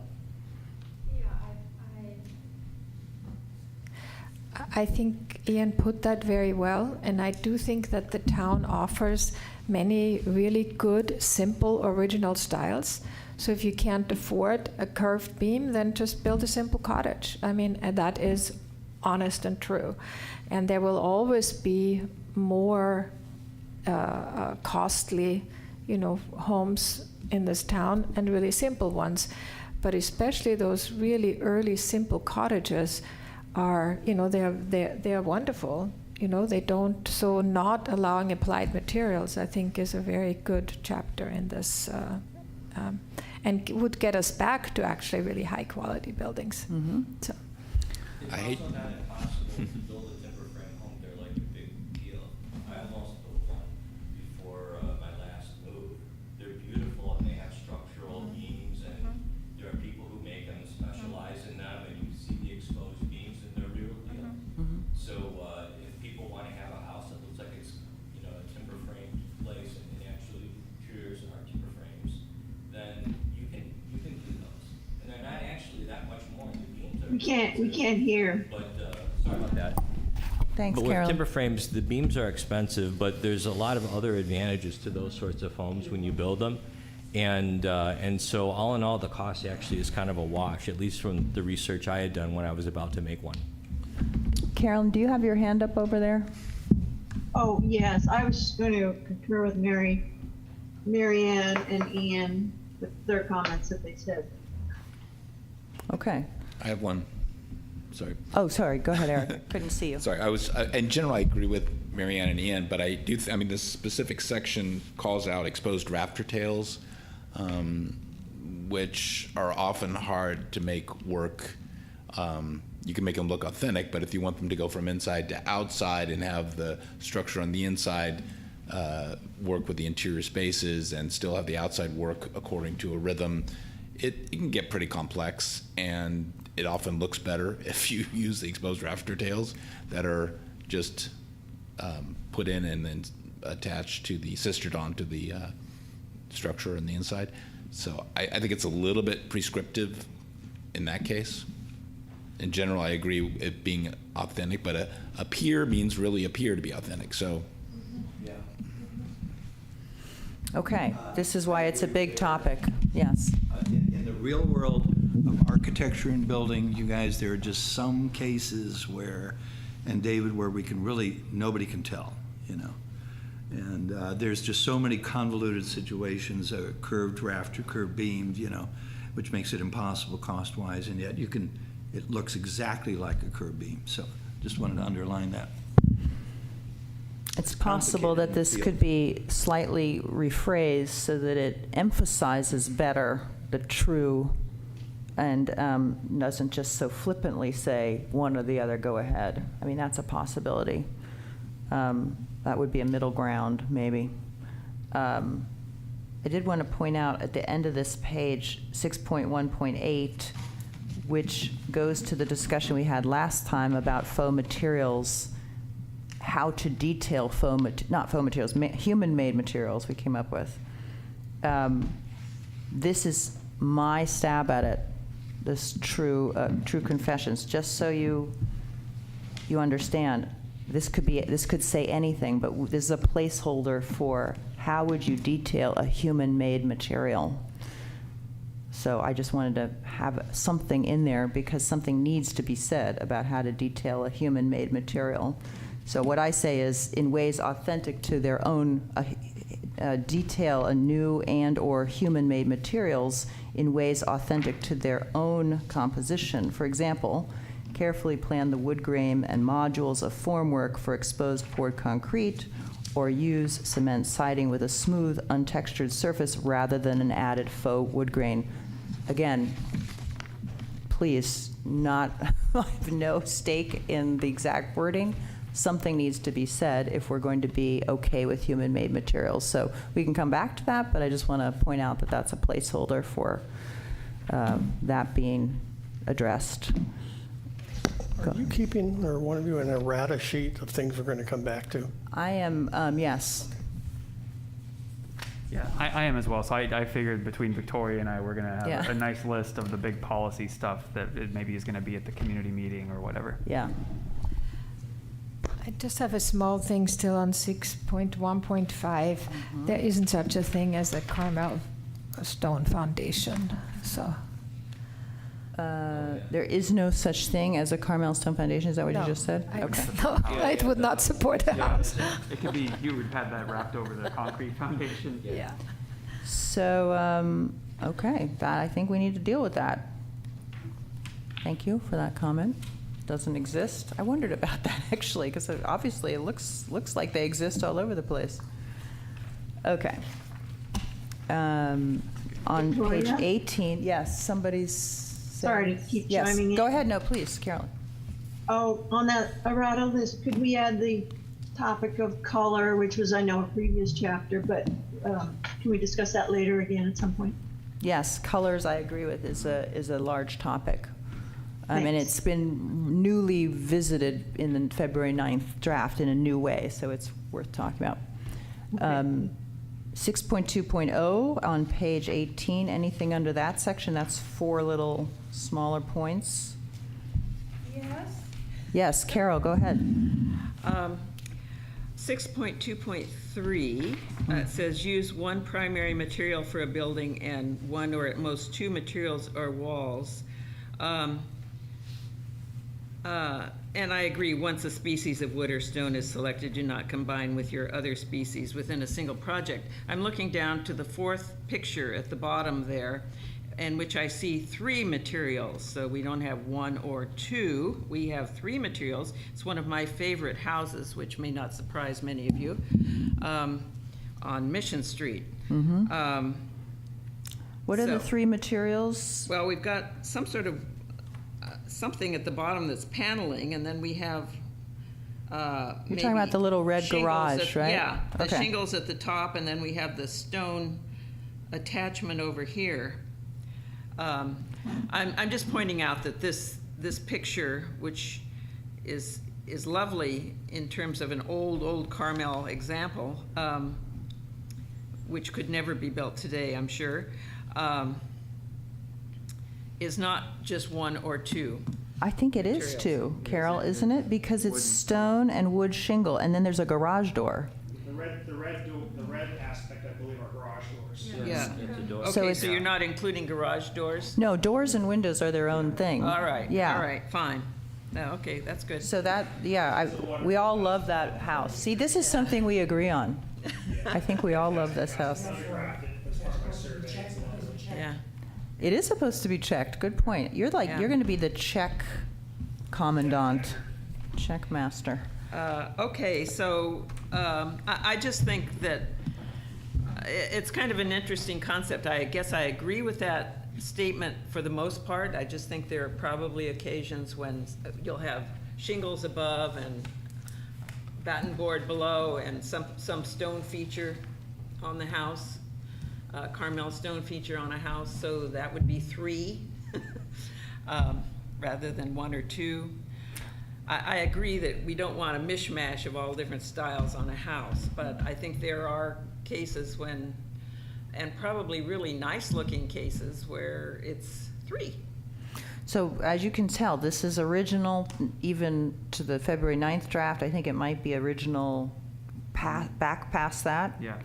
So this has been here with us for a long time. I don't know if it's working or not, but it's not working. It's obviously not working. We know the answer to that one. It's possible that we can't be more lenient on this because we have to. The problem is we can't even get people to look at this. Yeah. But Neil, go ahead. What were you going to say?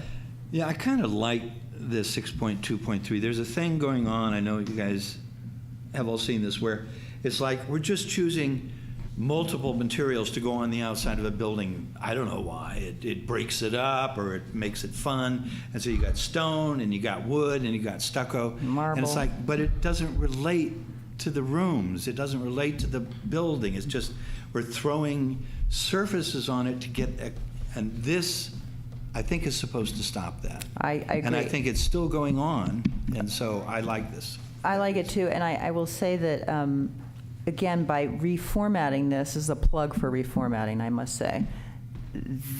We're noticing this, and hopefully the briefer version gets things noticed that have not been noticed. This should not be hard to enforce.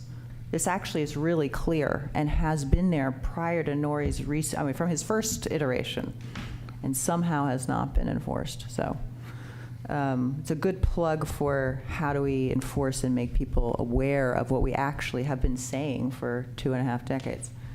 I think there's a slight change to 6.2.4. This probably said, I mean, I can read it as it was, make window materials uniform throughout a design.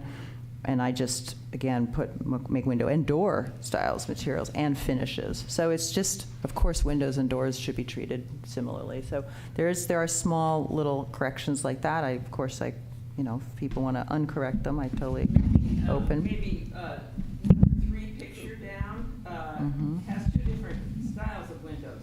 So we say make window and door styles, materials, and finishes uniform throughout a design. We have mullion windows above and we have plain windows below, so that violates 6.2.4. Actually, if you look at that particular house, I think it's hard to see from this photograph, but there are mullions there in that. Yeah, I do think those are consistent, yeah. I want to point out that in 6.3.3, this charming thing that we've looked at the bottom photo here with the red garage door, that was changed from the 25-year-old document to the February 9th document to say that the garage door must blend with the house. And I will confess that I saw that photo and in italics brought back the, actually it's only slightly in italics, the visual interest part was removed. And I didn't think that the community wanted that removed. You've got it recede completely in italics, though. Yeah. I think visual interest was always there. Yeah, I don't know. Anyway, let's just evaluate it then if I'm getting the history wrong. The point was that before February 9th, anyway, for sure, in the old version, it was garages should either blend and become part of the wall, or they should be like little crafted elements that add visual interest. Not in between kind of thing. And I always liked that. So I thought it was lost, but if it wasn't lost, then great. But this, just so people, feel okay with it as it is, as it always has been or was. I just have a. Oh, go ahead.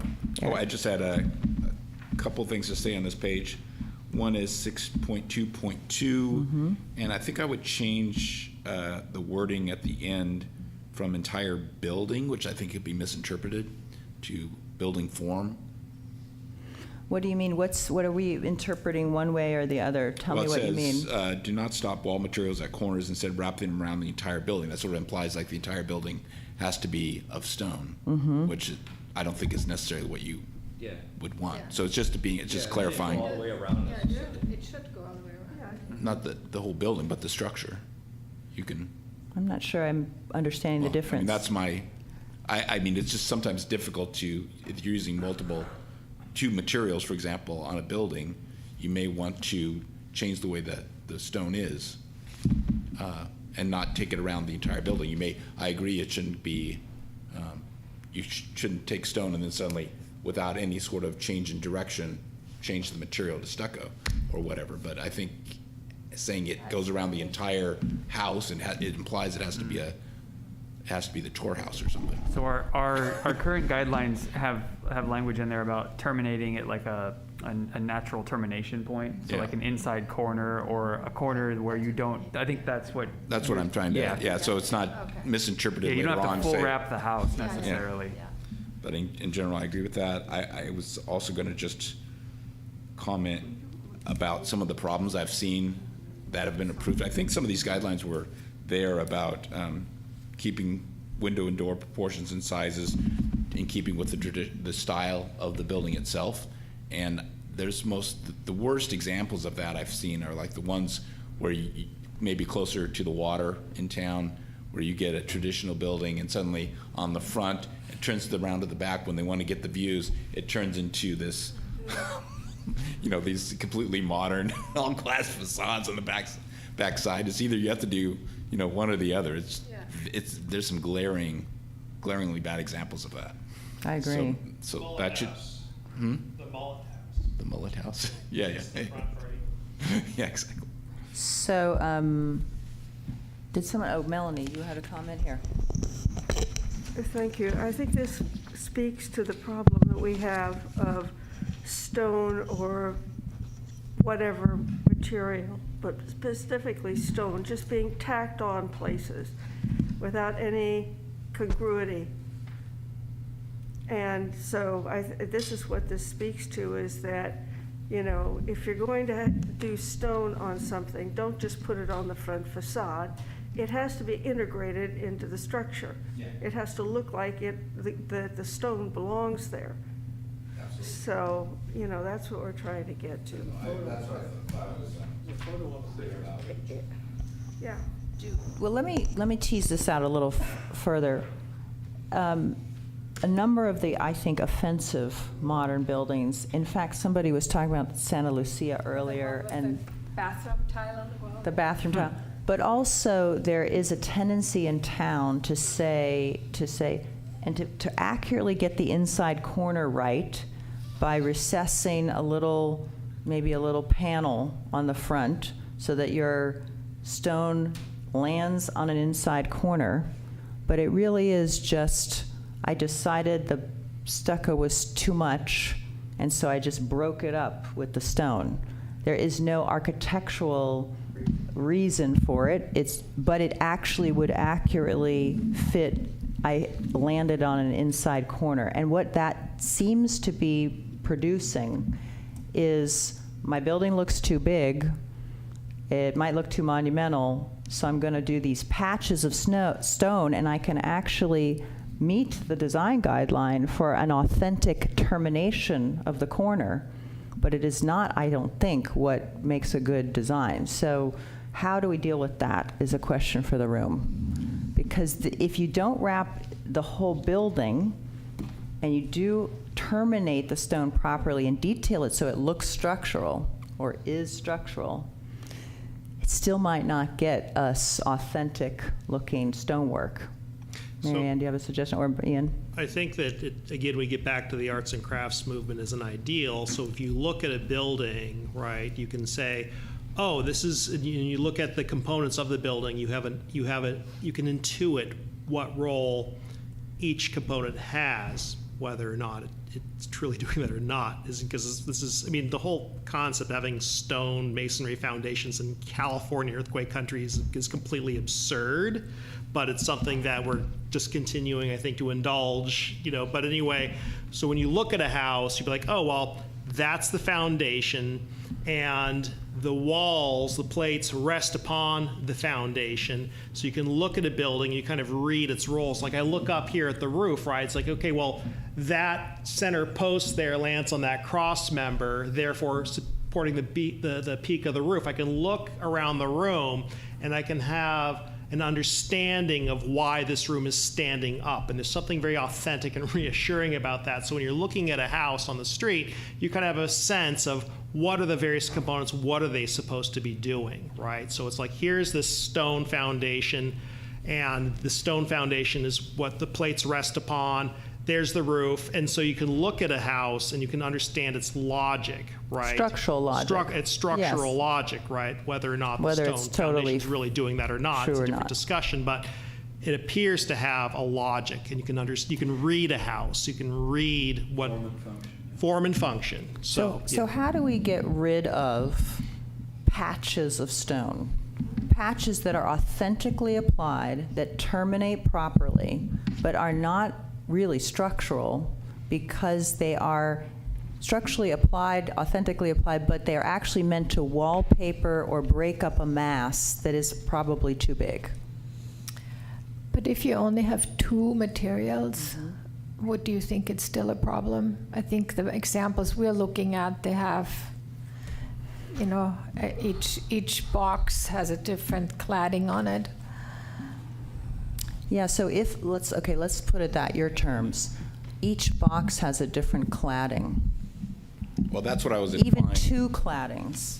Is that okay? Like if you take I'm asking the question, honestly, because I don't know. If you, let's say, have a mission-style building or something that's simple and stucco, but you think it's looking too big, so you recess the doorway or the entry area and you stone that entire thing because it breaks up the volume. It's not that you have a lighter material on top of a heavier material, which is also a principle here. It's just, I couldn't think of a way to detail this building and scale it down properly, so I made a box that was different than the other boxes. Is that okay? I don't know. I mean, sometimes might not be bad. That's why I said building form, because instead of building implies the entire building on the site. Building form means something that's distinct and defined that is then clad in the stone or whatever material it is, and that stays consistent. Okay, so maybe we need to define what that building volume is or form that could take its own material. Well, and maybe I could offer, because we have to remember that none of these guidelines stand by themselves in the world of the design guidelines. So you need to think about the other guidelines that exist in this world too.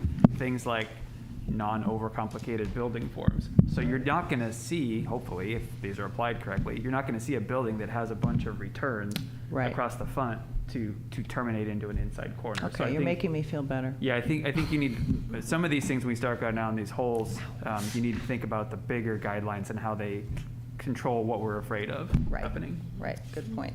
I think there's also a second to that. I was thinking the exact same thing you were at first. And then I realized that what I was really reacting to is an overbuilt lot where they were trying to hide it by using these different forms and surface materials. Yeah. And the problem wasn't the forms and surface materials. It was because they just put too big a house on the lot. Yeah. And that, I think, was the problem. So, and other people, I think, had spoke up on the call earlier about, the modest size and fitting within the forest. I feel like maybe if we did more enforcement of site usage and form and fitting within the forest and not overbuilding the lot, people wouldn't be as hung up about the style of the house or what the material was specifically. Breaking it up into making it fake small. We don't want fake small. We want actual small, possibly. Carolyn had her. Yes, go ahead, Carolyn, on the video. Just totally agreeing with what David just said. He summed it up nicely. Wonderful. Okay, let's skip to page 19, because that's our last page, and we're almost at 11, and that would give us an hour for the commercial guidelines. Any comments on the last page of the residential?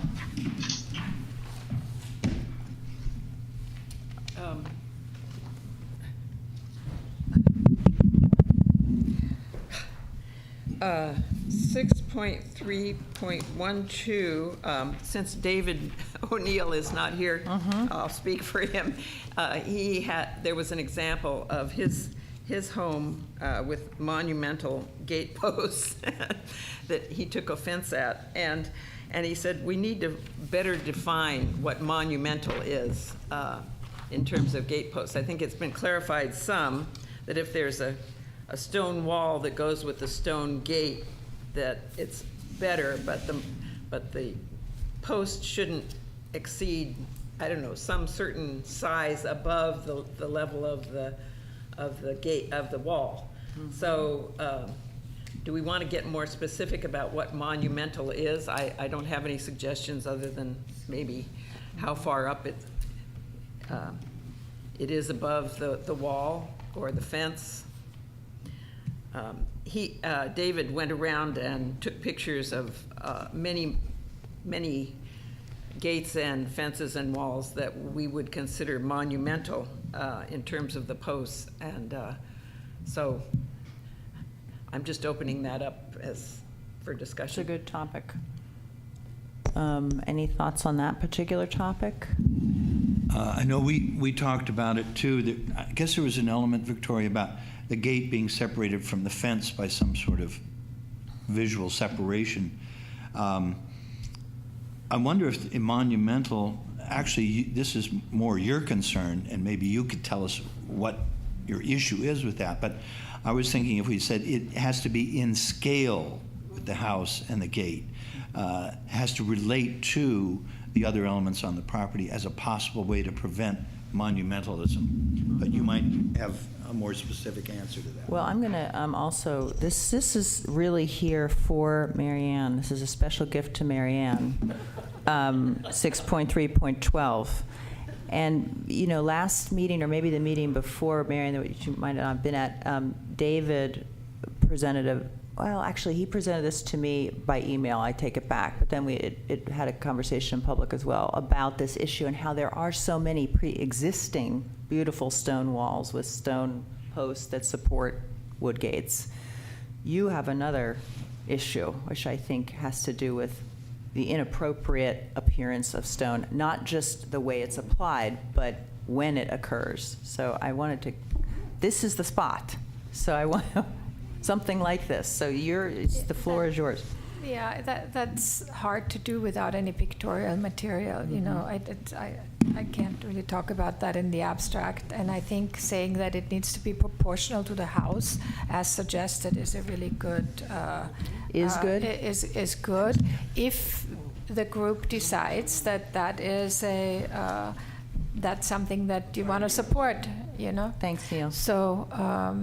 You know, the properties where there's the front landscaped without the fence, everything being fenced in right to the property line is obviously always nicer for the town and for the public space. But I'm all for walls, for example, for partial walls.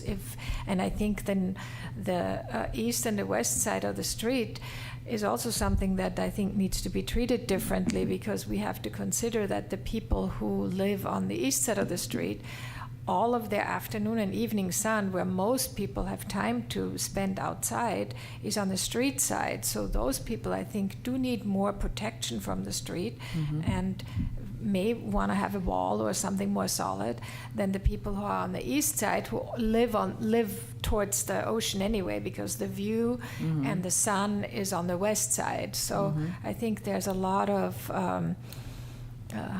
intricacies to that streetscape discussion that's hard to deal with one paragraph here. They've just popped up all over town, these estate entrances, you know, that many of them are not appropriate, I think, to the lot. Is your issue that they're just not integrating into the street? Because I agree with you, like, I don't like those either, but I'm trying to think of what's the principle that makes it bad? Is just that there's this big thing and it completely walls off the home from the street, and now you walk down the street and there's just a big barrier there instead of a well-integrated yard? Not necessarily. There's a lot of really nice, simple cottages in town that used to have just a landscaped front yard. Then they get prepared for sale, or there's new buyers who want to sort of, I guess they spend a lot of money on it, and they want to make it look more representative or whatever. And then all of a sudden the stone columns go up with the wood and the arched entries and all that kind of accessory that doesn't necessarily go with the simple cottage, or at least doesn't look as good as it did before it all went up. Ken? Yeah, I'm forced to issue a new challenge. Wait, get your mic there. I'm forced to issue a new challenge to this committee. Do you remember about 4 or 3 meetings ago, I asked you to go down on Casanova? You're talking about gates. I sat through the discussion, fences. I sat through that and I thought, I've got an example you should look at. Go down to Casanova, go down 8th, turn to the south, to the right, left, go half a block, and you'll see an example of something that is gate. It is, what do you call those garages with just the roof, no siding, and the fence. You need to look at that. I won't describe it. You need to look at it and tell me if that's what you want to see in Carmel. And the point I want to make is that look at what you don't want, too. There are a lot of pictures and books of things you do want. But this is an example that got through. I'm pretty sure it's pre-branded, so he can't be blamed for it. But we've called it Fort Casanova for a good reason. And I hope you'll do that, please. And let's... Okay, it's on Casanova. Go down 8th Street, turn south. It's between 8th and 9th on the west side. Second invitation, I think you'll get a good idea what we're trying to not have. Is it right across from the back of the Golden Bough? It's at the back of the Golden Bough. Oh, yeah, I know exactly what you're talking about. You understand Fort Casanova? Yes, that's what we don't Thank you. Yeah. That's what we don't want. Okay, so let me point out that 6.3.12 is about posts, Marianne.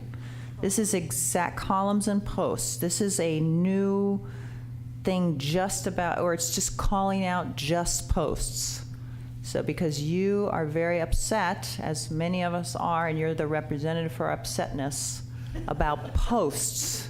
So we've had a lot of discussions about walls and fences and gates and materials and things like that. And I agree that the photos are essential. And by the way, I got an email from Eric last night volunteering to work on a photographic, having done so much research already for the town. I wanted to thank him. And then Ian offered to photograph professionally things that we find that provide great examples or bad examples. So I want to thank them for doing that. And also Melanie sent me she's working on a preferred materials and species appendix. So I just want to thank everyone for reaching out and mentioning that work. Let me jump in on that, because we'll take people up on that offer. So so far it's been my staff and Nori when he's here taking pictures. So I have Catherine and Saray who have been our photographers. But yeah, if we want to expand the team, we're happy to reach out. So I guess for anybody that's interested in being involved in getting some more pictures or swapping pictures out, just reach out to me directly, and I'll get you plugged in. Yeah, I think it's terrific that this is true in general. And I know you keep telling us to go there, Ken, but a photo is helpful. A photo is helpful. Okay, so finish what you were saying, Marianne. Go ahead. I just said I didn't want to use this forum for it, but I did submit a commentary on all the photographs. Yes, you did. Thank you for that. So. And Don, go ahead. We don't hear from. Wait, give him a mic, please, somebody. I'd be all for something that just says never use standalone stone columns. Never use standalone stone columns. Yeah, standalone is a good.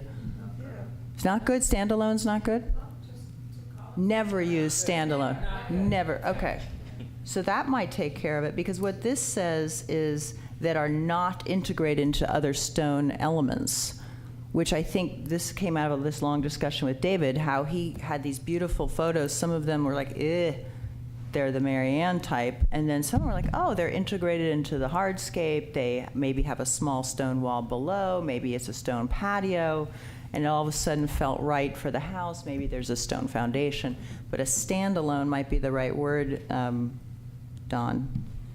What do people think of that? These things don't work if they're not well integrated into the whole project. That's the point, I think. So, yeah. Yeah. I'm not reading the text as I'm talking. Okay, so we like standalone. All right. You know, and here, by the way, the last one, Doug, is a placeholder for you. Who this is one of those topics that may not be terribly large, but use house names and numbers subordinate to and appropriate to the architecture. Just because we're anticipating if there are ever house numbers or signs or names, or there are names, but yeah, I would say I would make a suggestion on this, rather than calling out house names or numbers specifically, just say, you know, however you mark your house for identification, it should be appropriate and subordinate to the architecture. Then we're not presupposing one thing or the other. yes. Yeah. Use house identification. Okay, we might have to work on that wording there. Okay. Any other thoughts before we hit it right on the mark at 11 to turn the page? I have one quick thing, Victoria. Yes. Say it again. Someone said something. Oh, Carolyn, sorry. Are you trying to talk over there? Yeah. On the video? Sorry, I didn't see you. Go ahead.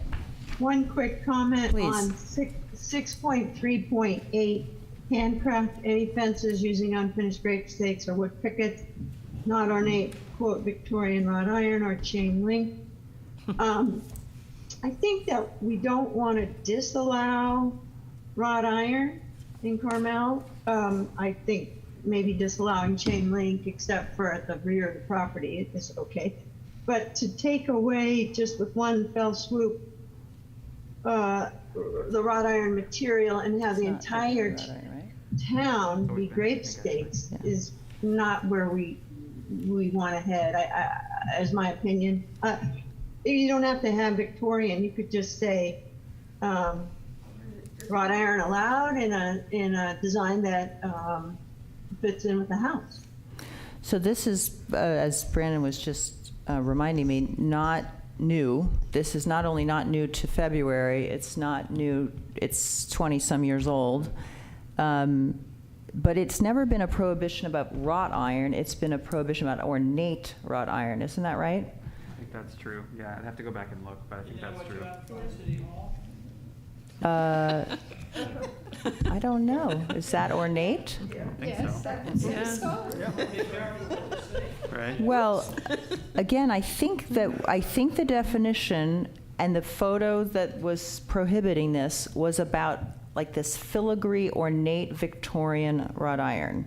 That was something, for whatever reason, was called out as not appropriate to the village. I think this thing out here is sort of a craftsman. It's not Victorian. Let's put it that way. It's not Victorian. It's not wrought iron either. It's not wrought iron. So, well, I think we should allow the material subject to design approval, because seriously, in the last 20, 30 years, all we see now are these grape stake fences, which I love, I'm grown up with, but now they're being made as a solid wall fence, for one thing, and it just grape stakes, grape stakes, grape stakes. So I would not, I would allow other materials. okay, so this is, an area for discussion, 6.3.8. This is stating a clear direction that grape stakes, this is again channeling Marianne's kind of, can we please make the front yards sort of more flowing with the forest? That was part of this instinct. This language about Victorian wrought iron is original. I don't know why it's particularly called out of all the things that you could do wrong in Carmel, but yes. Victoria, I've just been reminded by Cindy, actually, that we all grew up with Francis Whitaker, who was down at the Forge and Forge and created so many beautiful wrought iron fences, gates, fireplaces, you name it. And that's a part of our Carmel heritage. Again, I don't understand, I don't have a particular understanding of how this got here. But anyone, Why don't we just leave chain link out? Well, why don't you, a major problem with a wrought iron fence, if you're talking about Victorian, is because it's excessively fussy. So just say not ornate. That doesn't, I mean, then you can judge it based upon the style of the house and what's happening in the front yard and so forth. But I don't think it should be a big deal. Just say not ornate wrought iron fence. I mean, it's natural material. But then it kind of depends, because I can imagine, you know, like in a creative person who's very artistic making a very beautiful handmade iron fence that incorporates numerous decorative elements, and that's, you know, exactly what makes it special and unique. And we'd be saying, we don't want you to do that because we don't like those mass-produced looking Victorian busy fences, because we'd be cutting out the one with the other. So I'm not sure what the right answer is, but I think if you just say ornate and no other word, then you're stopping someone from making an artistic gesture in iron in front of their house. And I'm just wary of making rules that prevent creative people from surprising us with something wonderful. For whatever reason, 20-some years ago, the people who were involved in this said, you know, wrought iron's not for us. Thank you. Ornate wrought iron's not for us. So I mean, I marked this down as one of our bigger policy things. I think it'd be good to run through the larger community meeting and see. Also, you know, let's not forget that Carolyn did not just bring that up. She brought up that the grape stakes was something that this is leading people to do grape stake fences. We have all sorts of types of fences now, and this is a change toward emphasizing grape stake. And Carolyn's weighing in and saying, I'm not so sure that I want to see all grape stake. So I think that this 6.3.8, you know, may be a big topic. I don't know. Yeah, this is one of those ones where I don't have it in front of me, but I'd want to look at the draft and see, because there was, you know, like there's a fences and gates section in the February 9th draft, so there's probably more context there about fences. So if someone was looking, how do I do my fence, they would go to the fence section. So there may be more to that. So Carol, by the way, okay, I'll go to Dawn next. Carol sent in this thing about unacceptable residential characteristics, which I asked them to do without mentioning the word modern, which was very kind of them to do. And one of them was horizontal wood fencing as a no-no. Marianne agrees. So is that something that everybody's seen? No, or what is sorry. that? I mean, I will forward everything that I got. That was just a last night thing? Yes. So, Dawn, go ahead. The phrase doesn't say exclusive grave stakes because it says or wood pickets. Right, true. Unfinished grave or wood pickets. So, anyway, I don't know. Do we want to say anything about horizontal? Well, Do we? Do you want to say anything about horizontal? Tell us about, go ahead, take the mic, Marianne, about horizontal fences. Oh, I guess we didn't move to commercial No, I yet. just agree that they have been going up all over town too, and they just, I don't think, look appropriate for the streetscape. And then the ones that are not sort of solid, then they look like a ranch, like a horse fence, you know, that I don't think is appropriate for the town either, so. There was some 50% rule that is somewhere about the openness that's required, and you know, that you had to have at least as much openness as mass in the fence. Do people like that? That much or more. That was the precept. I think that was in the landscape section. Yeah, that's right. So we explicitly say that the fences should feel somewhat permeable in Yes. terms of seeing through that. That has been explicitly stated. That's right. Yeah. Okay. So is that sorry, Ian, are we saying we want to maybe look at writing something to outright ban horizontal slats on fences? By the way, I have a horizontal with me. fence. I have a horizontal fence, just so you know. Okay. Also, But it's there- okay. there's But I'm also, I'm open to discussing how this can be regulated or should be regulated. Also, the permeability, I think that there should be an opportunity for people to have a solid wall, for example, maybe not on the property line that you have to recess it so that you can plant in front of it. But I think there are, like I said, the people that are on the east side of the street, they, and especially the closer to the ocean that you get, where you have only cars all day long in front of your house, I think you would be entitled to some sort of area that's private and that can look good, you know? So maybe we need to be clear about the property line. Maybe that's how we figure this out.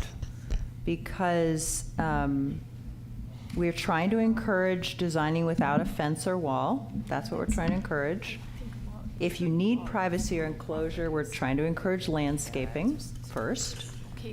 And then if you need more than that, the fence is supposed to be open and permeable on the property line. But maybe what Marion is saying is that when you have to go more solid than that, maybe the concession is you move back from the property line. Does that make sense? Yep, I think that makes sense.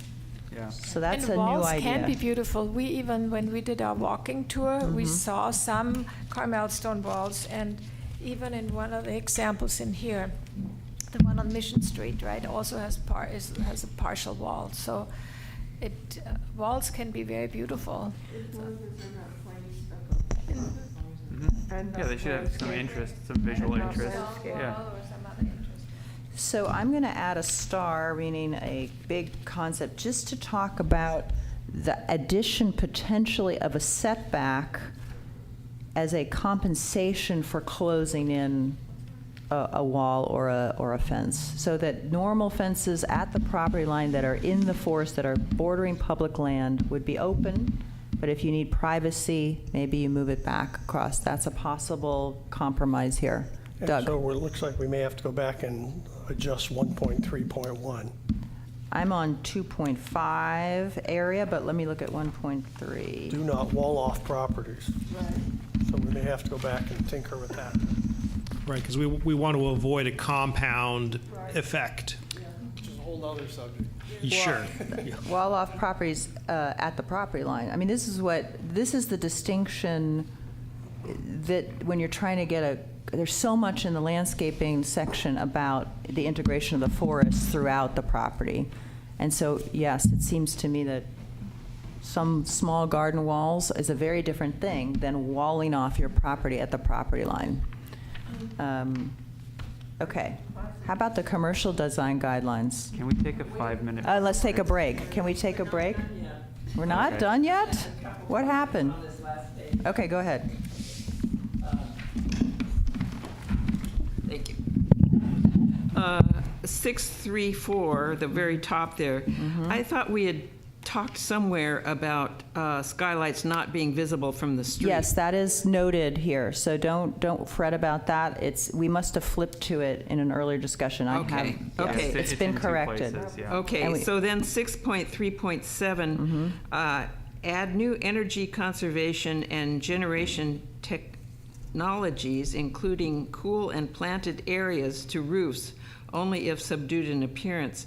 Are you talking about plants on the roof? Is that what you're talking about? Oh, okay. I just wanted to ask what that meant. I thought we were back in landscaping or something. Okay. That's a good question. Melanie just asked me, what about visibility from the street for these technologies? Yeah. We say subdued in appearance. That's from the original February 9th. Does anyone want to make that stricter?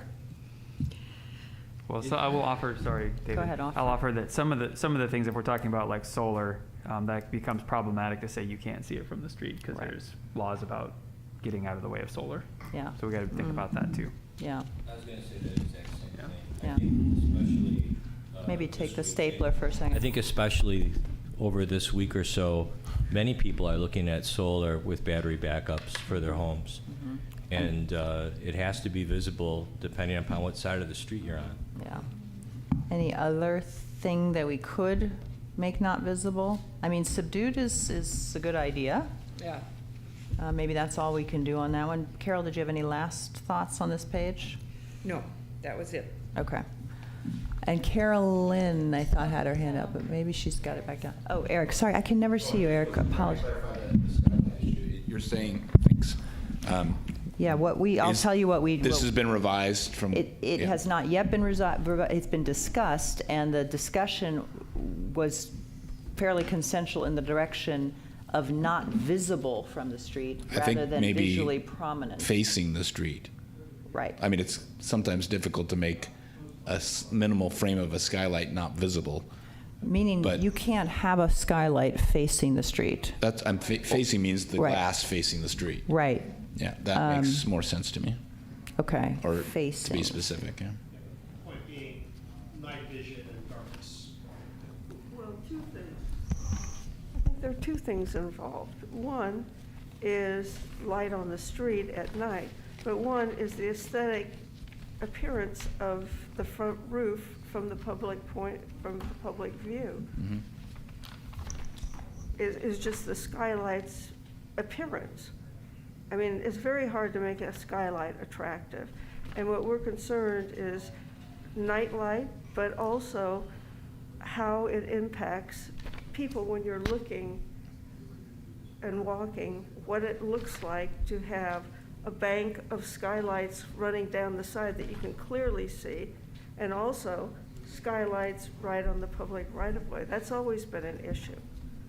I mean, even when I was on the Planning Commission 30 years ago, 25 years ago. And we also, Eric, just because you weren't here, discussed making them perhaps a percentage of the roof area, rather than trying to say you get one or two, or that That's maybe an issue idea, yeah. That's another discussion we had. We hadn't finalized it, but like we would know, for example, not more than 50% would be an obvious consensus item. Go ahead. If you get that specific, may I suggest that you also have a minimum distance from the eaves to prescribe, because skylights that are just glued to the edges are really bad. So, Tell us more about that. Why minimum distance from the eave, and what would that look like? Back in the old country, I worked with a lot with historic resources guidelines, and the skylights obviously were a huge deal back then, also because we have these enormous roofs and people like to use them and they need light. So it was 5 feet, for example, for those kind of houses, that you had to be in from the edge to preserve the overall form of the roof. And That's from the key. side, you preserve the eave and the appearance of that roof, so it doesn't become just like a fake eyebrow because the skylight is so close to the edge. Okay, thank you that's the principle I was looking for. So you want to preserve the integrity of the roof so that it reads as a roof with an opening rather than a roof that has serrated edges or some other kind of change to it. Okay, good point. Although I think, like with John Thotis's houses, please. we always had the glass go up and come back as part of the, and I guess the top piece of that glass would be considered a skylight. So you'd be banning. Oh, you're talking about Thotos. Yeah, I mean, Yeah. his house, you love that. Wouldn't you consider that a window? I don't know. That's why. I think window and glass roofs is a different terminology. I think a skylight is a window inside a roof. Okay. Yeah, I think that's different. Yeah, agreed. But let's make sure we haven't prohibited interesting uses of that. Okay. I'd like to get on to commercial design guidelines now. We're headed toward 20 minutes past the hour. We're leaving 40 minutes for an entire section of We the can go. town. I thought we agreed to go into the noon hour a little bit.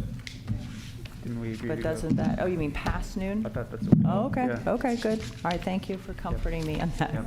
But we need 5 minutes, though. Oh, wait, 5 minutes. Yeah. Sorry, I Everybody keep needs a saying I'm stretch going to have a break, 5-minute break. Everybody, let's take a 5-minute break. So 11:25. Yes, please. Okay. Do you need to go?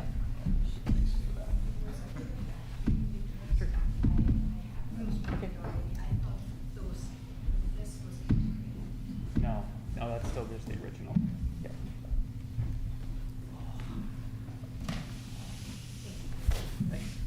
to leave, Marianne? Are you okay? Need a shot. Okay.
It's 11:26. Let's go.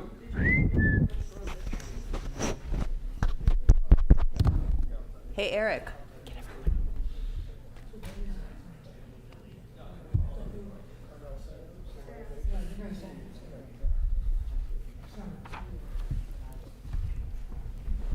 There's chips if anybody wants them. Please help yourself since we're going to go a little bit past news. No. That's for next week when you, or the week after when you guys want to go at noon to, Right. to 1. And Right. Victoria's going to bring lunch. That's right. Yeah. Oh, I know. Everybody's got masks on. How can you tell anything? Seriously. Okay, we're back. Stronger than ever. We're starting commercial guidelines. Just to remind everybody, this is the first time we've looked at this. This is also, if you look at the banner on page 1, these are brevity and input notes formatting. So this is hopefully the distillation of the various thoughts that are in the drafts, and we can evaluate them. Again, as always, these are organized under the 6 principles. And, you know, they apply in different ways to the commercial, certainly, than the residential. So let's start with Principle 1, preserve the forest, etc. This is just one page in this, it looks like. And 1.1.0. Anything about the first grouping, which is, I'll say, to 1.1.4. Carol, take a mic, maybe. I think I may have an old copy, but preserve isn't on number 1. Do I have an old copy that's, I brought this from home. Hold it up.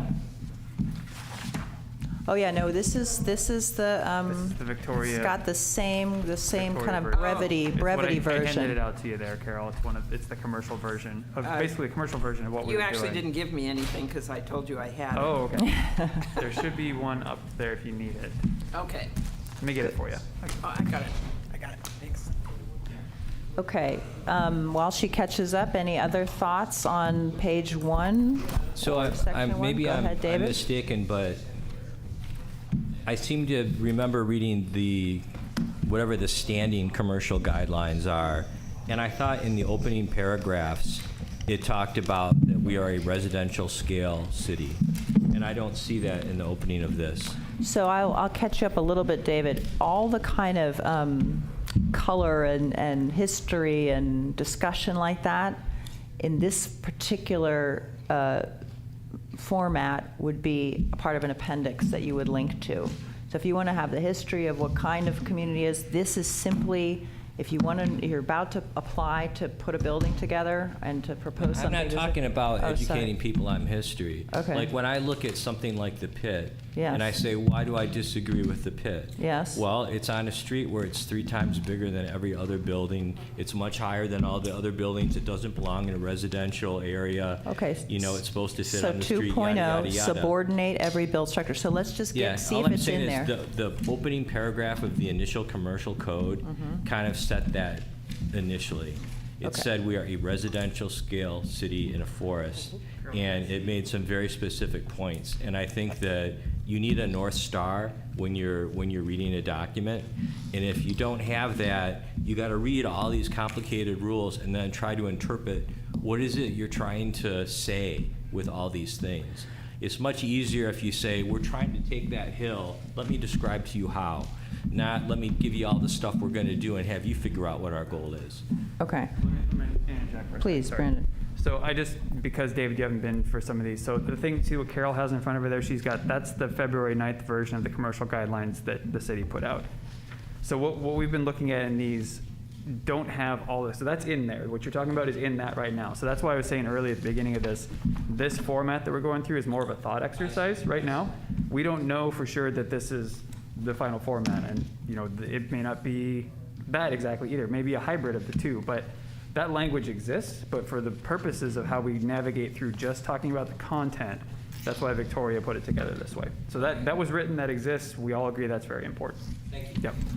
So, no worries. And also, please, as you're looking through, David, just think about that in terms of how it can be strengthened also in the actual precepts of what people need to do when they build buildings in the downtown. Go ahead, Doug. As we get started on the commercial, I'd like to make a pitch again to have people keep in mind that I think we need a separate section on public properties, not residential, not commercial.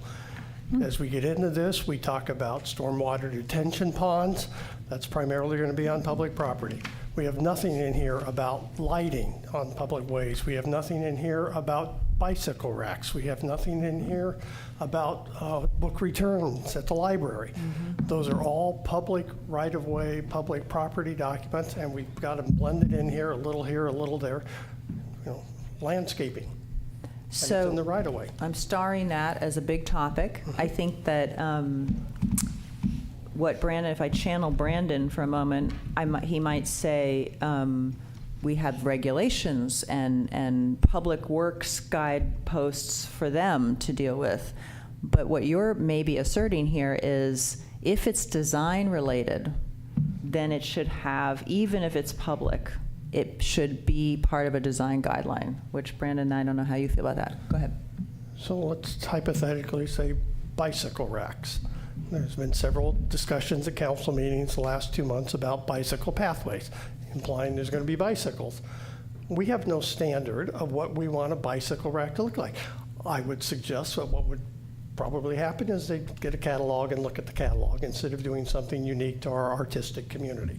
And I think we ought to spell out what we expect for the visual appearance of public properties. So Brandon, thoughts? Because I think that personally, I like that idea. I've always liked that idea, but I feel like over the year that it's kind of been touched on. The answer has been various departments have various, like there's a curb diagram, for example, I saw with how to put the stones in the curb properly, which sometimes is ignored. But well, I would hope. I mean, I would hope that whatever we come up with here, I mean, the city should be held to the same standard that's in the design guidelines. But there are different elements, is Right. what Doug is saying, that So the we've question been is, though, avoiding can we- those elements because this is primarily for private owners. Sure, I mean, this does talk about the right of way. It does somewhat, So yeah. if we need to beef up, maybe, I guess where I'm going with that is I don't know, we could talk about it in a bigger conversation, like a community meeting, if we want to have, 3 design guideline documents versus 2, or if we can just add things to this that then control that right of way within the commercial district or the residential districts. Because if we're going to do that, then I guess you would have a right of way, you'd be proposing a right of way document for the residential districts as well then?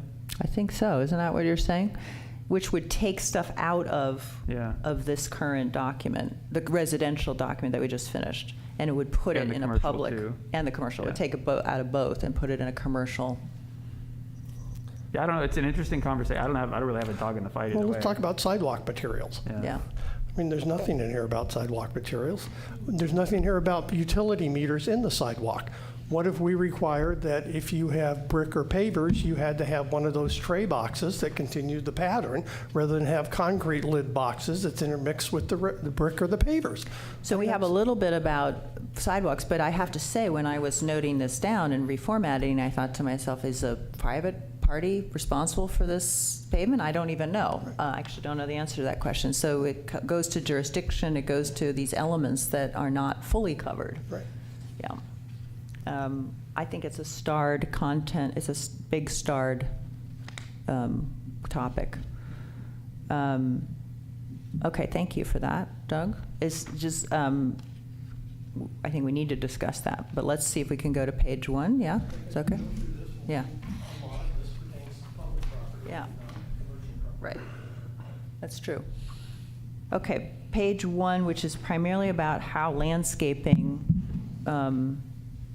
in the commercial district works to preserve and enhance the forest.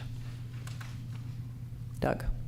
1.12, there's a reference to city arborist, and elsewhere there's a reference to city forester. I think we'd be consistent. We ought to have one or the other. Which one is it, Brandon? I think the actual title is city forester. So we'll always say forester. Okay. there's a new italic here in that same thing, restore missing trees. That was probably for you, Doug, or for the tree letter writers and senders. Replace, you mean? Replace, yeah, not restore. Yeah. Well, restore is in the title of the whole thing, so I think that's where that came from. Question for Brandon on Replace is 120. right. Incorporate low-impact design features. Are we talking about private property, or are we talking about public property there? Where are you now? 121. Okay. So, kind of to my point earlier, that if we don't create a separate, design guideline just for public-owned property, I would look at this as applying to any project within the commercial district, and if that's on public property, these guidelines would apply, and if it's on private property, these guidelines would apply. Okay, so could multiple owners recommend that they meet this obligation or this commitment by sharing a parking space that's converted to a stormwater detention? Or is this one person would have to do that? Because downtown, I think it's pretty tough to put it on site. Yeah, I mean, that's a good question. If you have so what's the specific project idea you're talking about? No, I'm just hypothetical. So the question is if it's multiple property owners. Well, basically any property owner, if we have policy that creates basically a green street, rainwater detention facility, they can't do that on site. So then are they going to be able to use a public parking space and convert that to a stormwater detention pond? Well, if a building's demolished, they can do it on site because you can put retention underneath the new building. So there is a possibility for it on site. But yeah, I mean, this isn't about the how. This is that we're looking for. I guess I don't understand the point, Doug. I'm sorry. Well, I don't know how to answer your question. I think he's saying, let me see if I can take this out, that if someone is, is trying to do this and isn't new construction, yeah, then is there some kind of, and we're trying to get this to happen, can it be a public-private? Can it be on public property? Is there maybe which thing governs the property line or the fact that we want this sort of green infrastructure? I think it's up for debate. I mean, this is, if the city were to enter into a public-private partnership, then great. If not, then, and remember, these are guidelines. It says incorporate low-impact design features, including rainwater detention. So it's not you must have rainwater detention. So it's low-impact design features is really what is the incorporation there. Right. But certainly that is something that the city would do when, or should do, is what we're saying. And this does say at the beginning, 1.0.0, all improvement projects, private, public, and otherwise. So we have been, I guess, in our 1.0.0, presuming that we would not have a separate public guideline, because we're saying this has to, but then that does, I think you're correct, Doug, it begs the question, why is not all the stuff that relates to public land controlled here? So it would have to be added. Curb design is the one that I'm scarred by personally, that I'm traumatized by. What did you say? Hubcaps? That's right. Okay, so it's going to go either, you could argue you take care of it either way. You have a very comprehensive public guideline, or this is not comprehensive enough. That's the critique. Just one quick point. Yeah. I like what you're saying, but I feel like sometimes if you try to make rules for things that could happen, then you're trying to anticipate the future, and we're having difficulty making rules just like what size the roof can be or something where it's very concrete. And so I feel like we need actually a sampling of those proposed projects so we can look at them and say, hey, where are we going to go as a town? And then we could put rules together when we have concrete examples of which we can put local ordinances around. But I feel like it would be difficult too in a purely hypothetical. Thank you for that. David, is there anyone else who wants to weigh in on this first page? I never see Eric or Ian, but. I was just going to say, yes. on the designs for sustainability, did you want to include anything about green roofs or planters that could help with stormwater runoff and things? I didn't quite see that demarcated. Yeah, so we have, I mean, again, that could be under low impact design features. We could add that as, for example, including rainwater retention, green roofs. I mean, do you have other thoughts that just get us in the right mood on that one? Yeah, I think just having more plant growth on buildings is pleasant and should be part of the design guidelines, and it also meets sustainability goals as well. Okay. I'm not hearing a ton of, except for the very large comment that Doug made, I'm not hearing a ton of disputes on this page, except, again, maybe an absence Can I ask on public information. Yeah, go ahead. I'll just make a general comment. That Yes. I think the original commercial design guidelines are not a bad document, and I'm just, one of the questions I had was how much of those were transferred into the new one. And I'm wondering, things like the first page of the commercial design guidelines makes these nice references to the general plan and the basis for them, and whether that's going to be part of the new ones, and maybe that's an appendix rather than on the first page, but it's kind of nice to have that consolidation of ideas and consistency throughout the land use policies of the town. Yeah, a lot of that shows up in the full version that the city put out. The whole concept of redoing the commercial guidelines was one centered around the fact that they didn't really go far enough. I mean, Doug's already pointed out several things that these ones, this first draft doesn't even point to. So they were very thin. But the second thing is in having them formatted the same way, whatever the format ends up being. They were so different than the residential guidelines, because they were done by different people. Yeah. They were done at different times. So that was the big genesis. But yeah, that we used when Nori and we ran those through all the community workshops when we were writing the draft of the commercial guidelines. Those were foundational, the ones that we have right now, because there's a lot of, you're right, there's a lot of good high-level policy stuff in there. It just never got flushed out to the level of detail that we do in the residential district. Yes, Marianne. Oh, and I forgot, Marianne needs to go, so I would like you to. I just wanted to ask, is wind turbines really something that's allowed in town and that we would want to see? Brandon? Same question.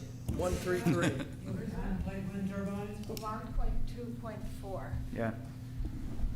It's not, they're not expressly prohibited. I mean, if they meet the height regulations and all that, it's something that could theoretically be approved. But if we want to not write it down just to not encourage it, we can do that. I can't envision that you would want to have a wind turbine. And I mean, I'm all for renewable energies, but that might not be the right device for the town. But isn't that a scale issue? Because they have these sort of domestically scaled little turbines. They do. But still, they look like those little sort of like crowns that you see coming on top of like a restaurant or something. Yeah, but remember when all the dishes used to crop up on the roofs everywhere, the satellite dishes, and how bad that was. Can you imagine what this will look like? Speaking of, do we need language in here about satellite dishes? Ian, do you want to take a mic? Take a mic, sorry. And as to Marianne's point, do we have language in here about satellite dishes? And I know that there are some, like solar panels, there's some things we can and cannot do when it comes to regulating them, but yeah, they look like hell. So what can and cannot be done around satellite dishes? I think we might be past that point. Yeah. Yeah, I'm not sure they're around anymore. I don't think they're a scourge anymore. And I want to point out that I think there is a difference between a satellite dish, which is an alternative way of getting media into your home, and green energy producing technology, which we might want to say, though it's ugly, is important for other reasons, and we want to regulate its ugliness somehow. To me, it's very different than I could have had a phone line, or I could have had but I chose a satellite provider. Yeah, but you can have solar panels. I mean, there are other alternative energy devices. And are they going to always look better than a turbine, a solar panel? I don't know. I would venture out on a limb and say yes. Yeah, I don't know. I think that is a question mark for me. And so what are we saying, though? Or what the folks who are worried about 1.2.4 are saying, don't mention a wind turbine? Or say no wind turbines. No wind turbines. I'd be nervous about saying that without even seeing what a wind turbine would look like, quite honestly. Like we have like a lot of movement now with solar, which I think is great. I've seen that there's people making advances in residential wind turbines. Yeah, I'm not saying I would want one or that I want them in Carmel, but I'm just saying, like, you know, technology is moving forward. I'd hate to like be walking backwards and looking at wind turbines from 1950 and saying those things are ugly. We can't ever have them here. And then, you know, I mean, we do live in a town by the ocean where there's a prevailing wind. So one could make a strong argument for having wind turbines here. What about noise? Is there a noise factor? I don't know. I'm just saying. No. I'm just saying. Like technologies get better over time, and you would think that if people design them for the future, they may be better and they may be acceptable. It would be. Maybe we should see what it is that we're. Not just like skylights. Right. I mean, Yeah. consider it to be intrusive into the public view, so maybe you could just say. Yeah, something like that, perhaps. And by the way, we do have a lot on screening later in the code here and the guideline, and maybe we just need to be attentive that that includes all types of equipment. Maybe it already says just that. keep it generic. One could say incorporate renewable energy devices as feasible, something like that, you know? Not in public view. Yeah, Or- if you can't yeah, see not it, in you can't public. hear it, then we Well, can- but the solar panels will always be in public view, right? So I think as long as they're in conformance with the design guidelines or, That's, you I was know, just gonna offer something like that, you Yeah, know? like, I wrote the similar thing, you know, just take off all solar panels, wind turbines, say as possible, you know, in conformance with the design guidelines. And maybe other, you know, devices at some point, as we said, for That we in the can't future predict. that we Yeah. can't predict. Maybe we won't have to amend this. A simple little teeny question. And a couple of decades ago, we had a councilwoman who put a dish on her roof before dishes were even heard. Caused a hell of a row in the city. Question, if I want to create a ham radio setup in my house, I'll need the antennas. Do we have anything in the general plan designs that would prohibit that? Not in the general plan. They're regulated in our zoning code, though, so you Okay. can install an antenna. If I for get a personal- license, I can Yeah. install personal? There's regulations about how tall they are and where they can go and all that stuff. Thank you. Please let us know when you start your radio station. We'll all want to listen to a that. second career coming on. Okay, we're on 2.0.0, subordinate every built structure to the character of the forest, to natural environments, and to the natural features of its own site. This has always been in there, this language about following the natural contours of the site for the commercial district also, even though it's a little bit less apparent there. So this is basically about following the topography. I don't think there's anything new here. Any other? I was confused. Any thoughts on this, page 2 and a little bit of 3? I was confused about 2.1.4. It's sort of a sentence that doesn't have a context. Yeah.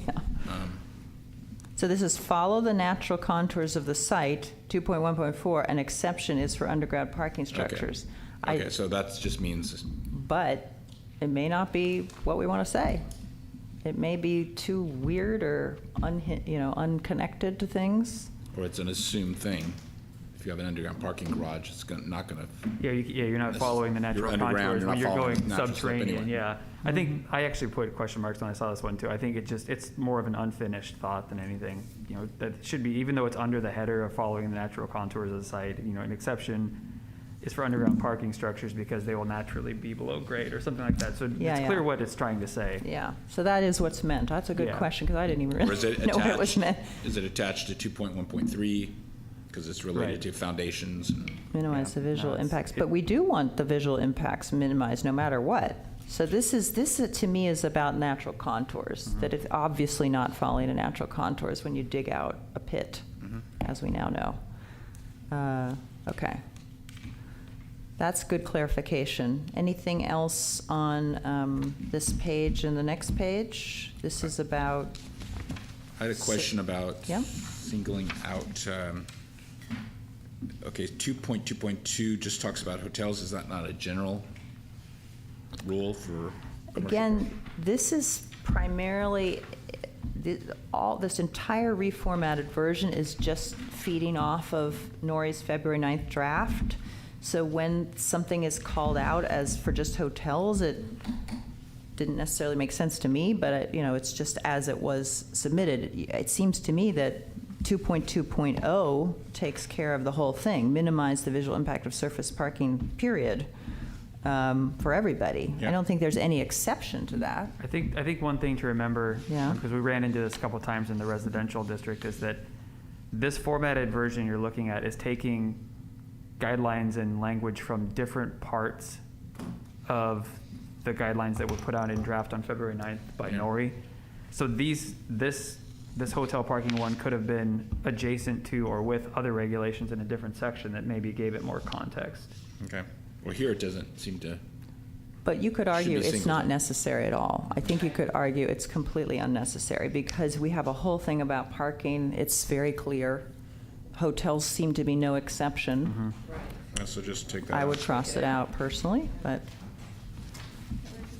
yes, please, Melanie.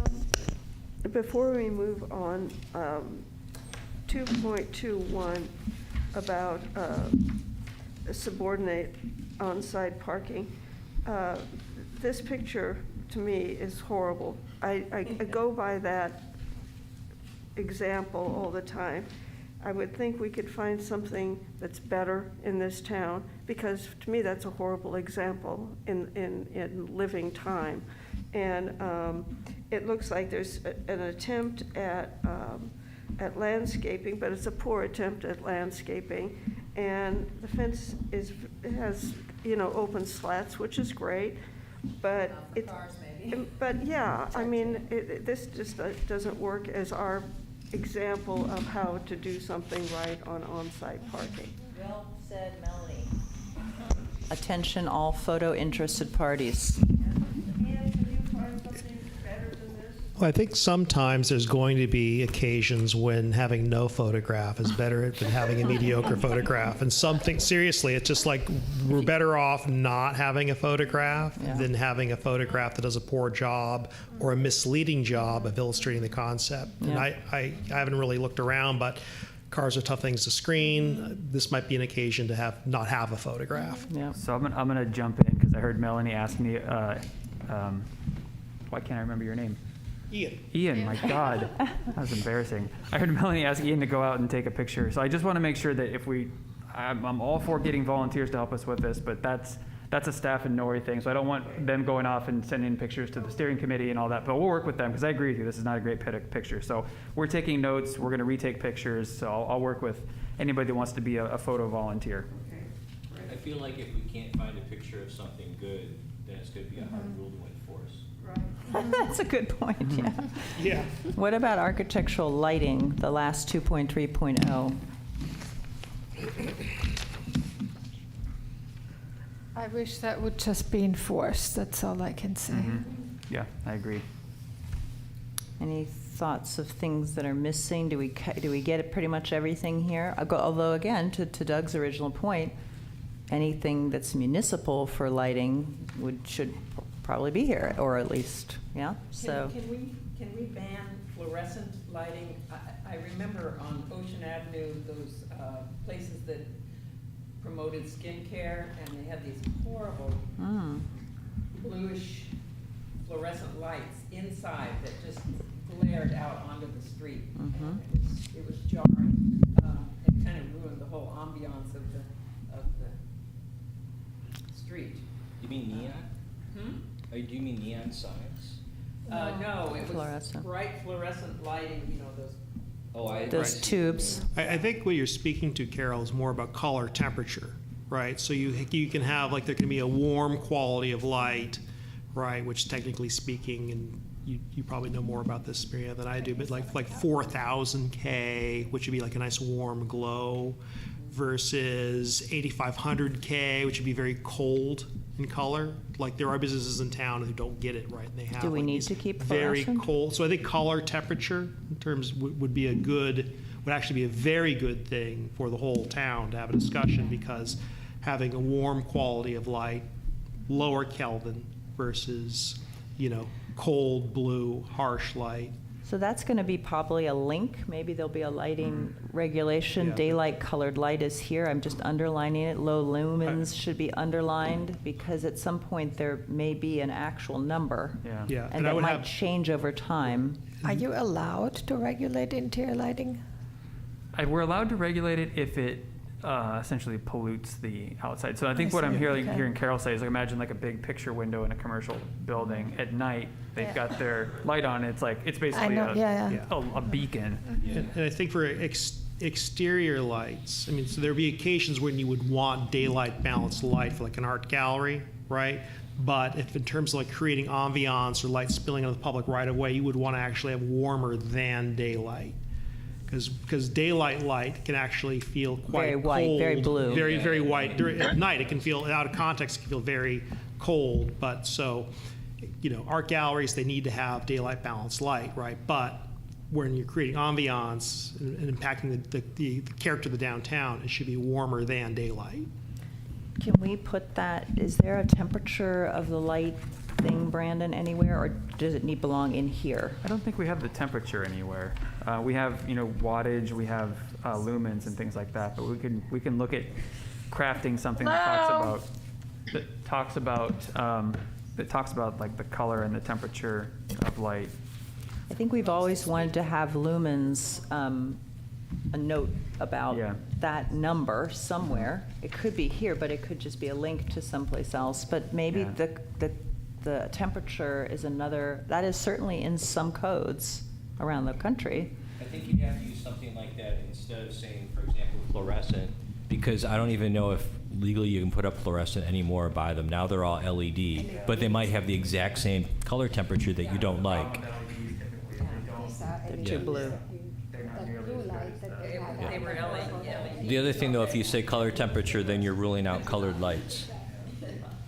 And so that might be okay, but you're doing that. Are we ruling out colored lights? I will ask the table, the super table. Is that something we want to rule out, is colored lights?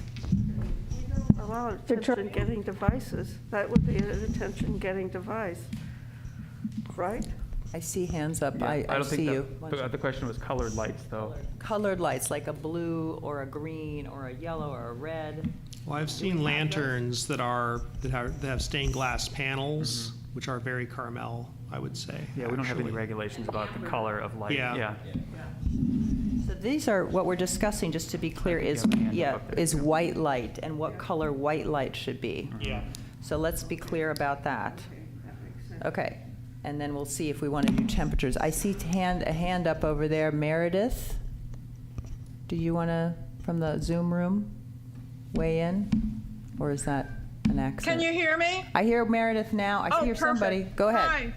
Just really briefly, I happen to be a 43-year lighting person, very boring, and work on industrial and commercial projects in Carmel. So Carmel color, frankly, is 27 Kelvin. That's what I did the landscape lighting on, and that's what the Planning Commission, and when we all did the relighting of the medians, it was 27 Kelvin. Just to give you some technical info, the light levels across all the four colors, 27, 3000, 3500, and 4000 Kelvin, which are all in the white spectrum, are equally bright. The difference becomes the retinas, in the rods and cones in the eye that respond to the different colors. So if anyone says one is brighter than the other, if it's the same wattage, they're all as equally bright. I just want to be sure you understand that. But if you want the lights in the interior of the retail shops to not be glary or too blue, like I do see many of them, then it'd be in your best interest to just say nothing over maybe 3,000 Kelvin, but preferably all 27 Kelvin. Because it's really, some of the shops look really stark and obnoxious, and that creates the different mix. Although when the planning guy that was here prior to Brandon, please excuse me that I forgot your name right at this moment, I remember him stating that the visibility of walking on the sidewalk was enhanced with the shop's interior lighting spilling over to the sidewalk. I can talk to you about lighting and every facet. I'm a lighting educator from the Illuminating Engineering Society, so I can be very boring, but specifically very technically detailed on all lighting, and I'm always happy to share. I'll leave it at that. Thank you very much, Meredith, and I'm writing down 2700 Kelvin. That is classified as a warm light. I think it is Correct. important to notice that we're not talking about the brightness of the light, just the temperature, the color. The lumens. Exactly. The lumens. And the color of the lumens. So it's... No. Lumens are brightness. No, Lumens right. do I'm not saying we're mean just color. talking about the color Correct. here. That's what temperature is meaning. So, Correct. and 20, so she's suggesting we could just have a rule that sets an upper limit for whiteness. Correct. So 2700 being warm on the lower side Correct. of warm, and everything below that is even warmer. Right, but we have to be. Well, 27 Kelvin is in the overall lighting industry is the warmest. Oh, it unless you doesn't go get to lower. unusual levels. It does not get lower than 2700, you're saying? Unless you go to unusual applications. Okay, so maybe 3000 then would be the limit. Okay. So people can have a choice and therefore freedom to choose between either 27 Kelvin or 300 Kelvin. You don't want 5,000 Kelvin in Carmel because it shifts. The impact on lighting is tremendous on the physiological impacts of lighting. I mean, it's been documented from the past 25 years on humans.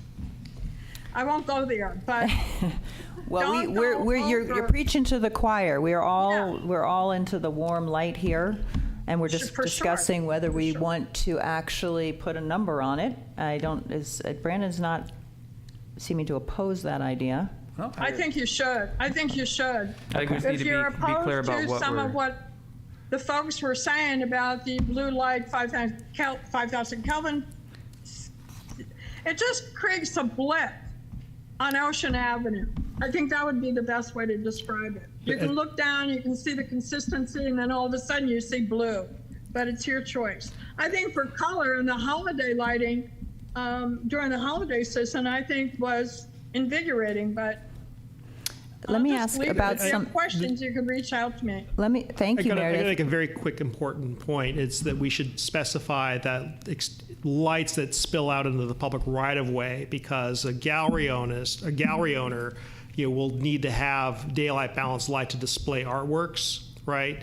So, for the fidelity of representing a photographic image or a painting, you'll want to use daylight balanced lights. However, if that light is spilling out to the public right of way, then it becomes the downtown. Regulatable. Right, exactly. I got to scoot. Okay, thank you, Ian, for that. And that was good. The topic I was just going to ask about. That was going to be my point too. Yeah. Is I don't want to get into the business of regulating people's indoor lighting. Right. But if it spills out, we already have. Okay. Can I say one more thing? Go ahead, Meredith. Many of the storefront lights have the lights going out and not even illuminating their merchandise well. So if they turn the light towards the merchandise, it will eliminate any, glare issues. I think we need. Out. Thank you, Meredith. I think we do actually need to add something in the design guidelines about the spill out light, whatever we want to call it. We basically just say, and municipal lighting, but something to the effect of keep your lights to yourselves, and then if it comes out, it has to be under this guidance. So I think that is a very good addition. Carol, can you grab, yeah. Just a couple of points. I'm always trying to promote amber lighting. Mm-hmm. Exterior, especially exterior fixtures, I know that there's an issue with seeing where you're going in Carmel. But if there is enough lighting, otherwise I think amber lighting really provides a very lovely, soft tone to the city. I also just wanted to make a comment about the median lighting, which I found it interesting that we have guidelines that say no uplighting into trees, and yet that's exactly what we have in our medians in town.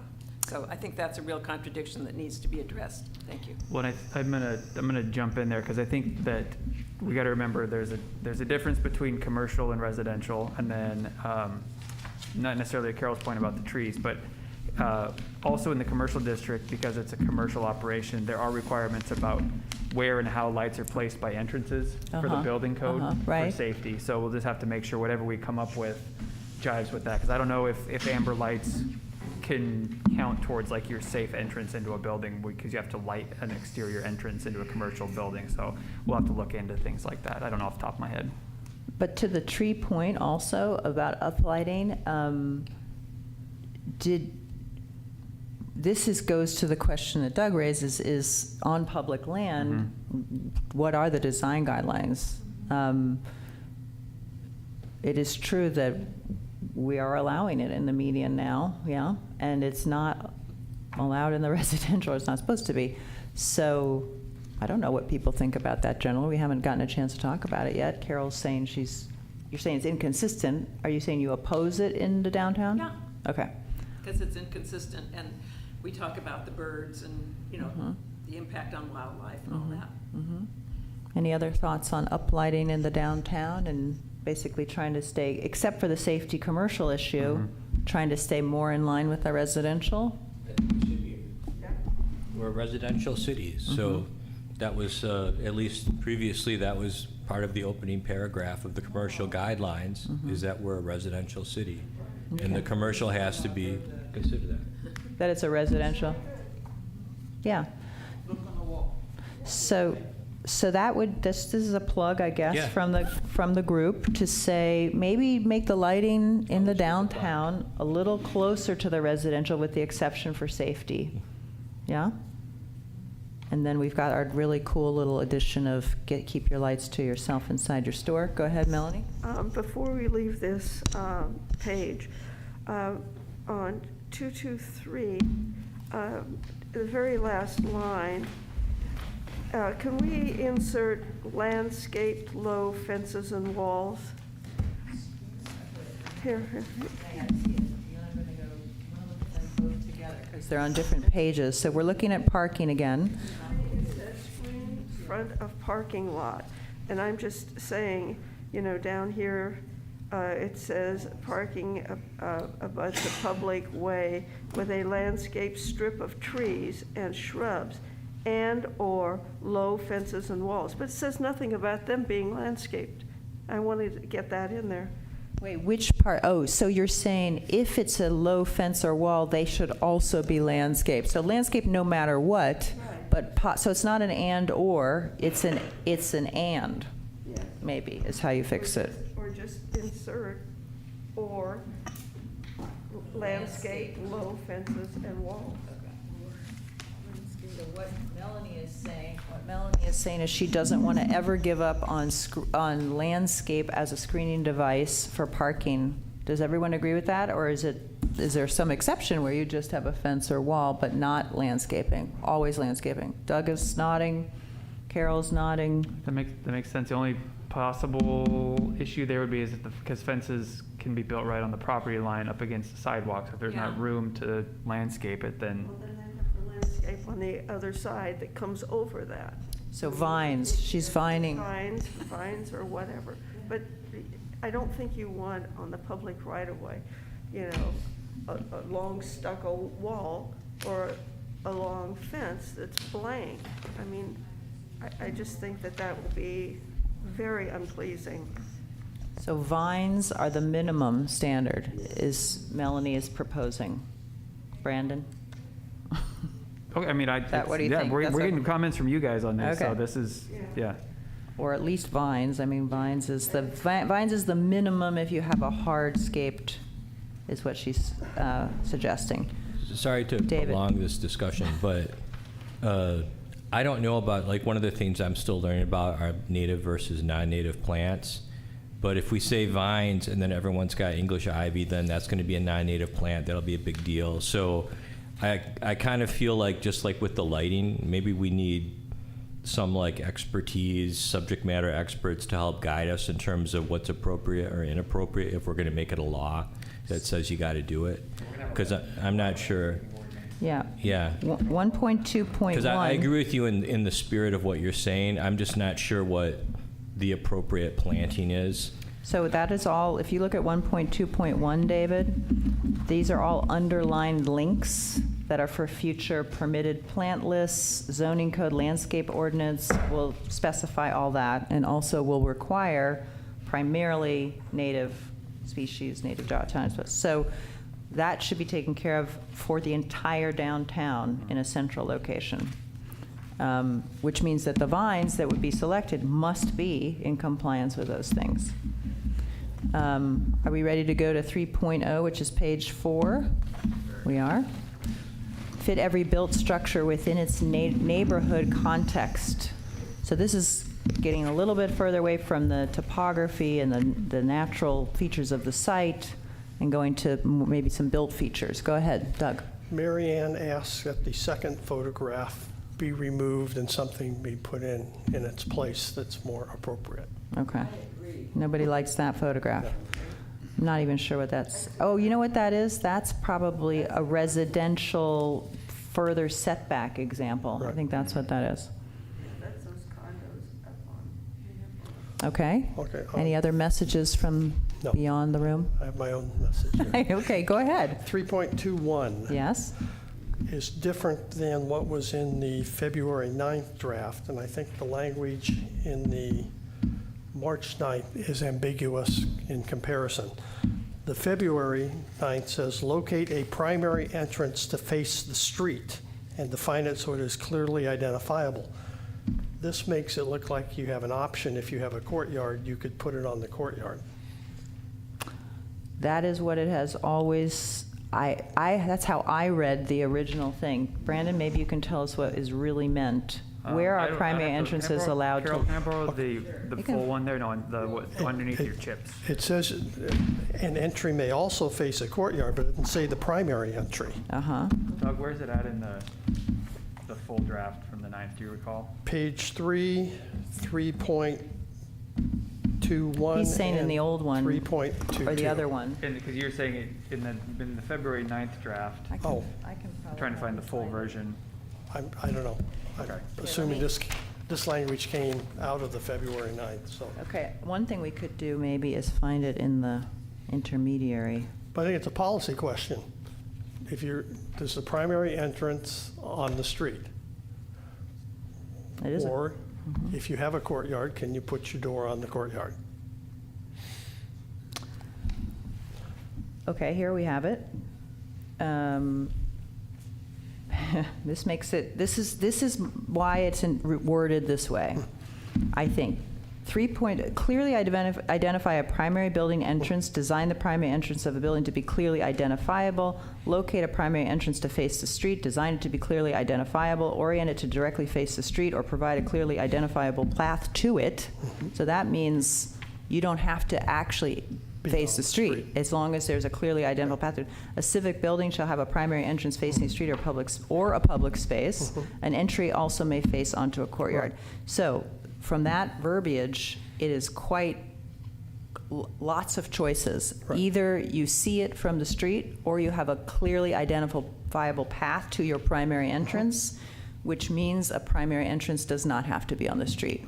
It could also have a clearly identifiable path. And there are certainly a lot of commercial buildings that are not on the street at all.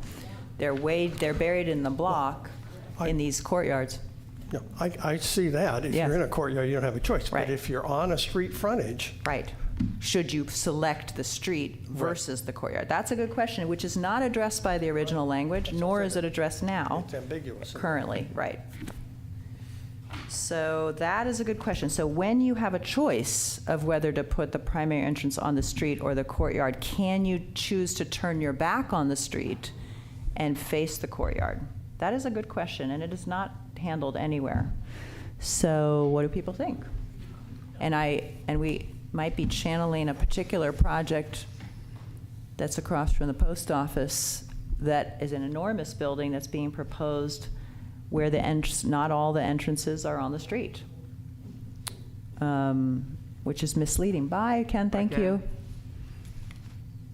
It seems that the builder would want something, if it's retail, would want something on the street, and otherwise would have good reason not to put an entrance on the street.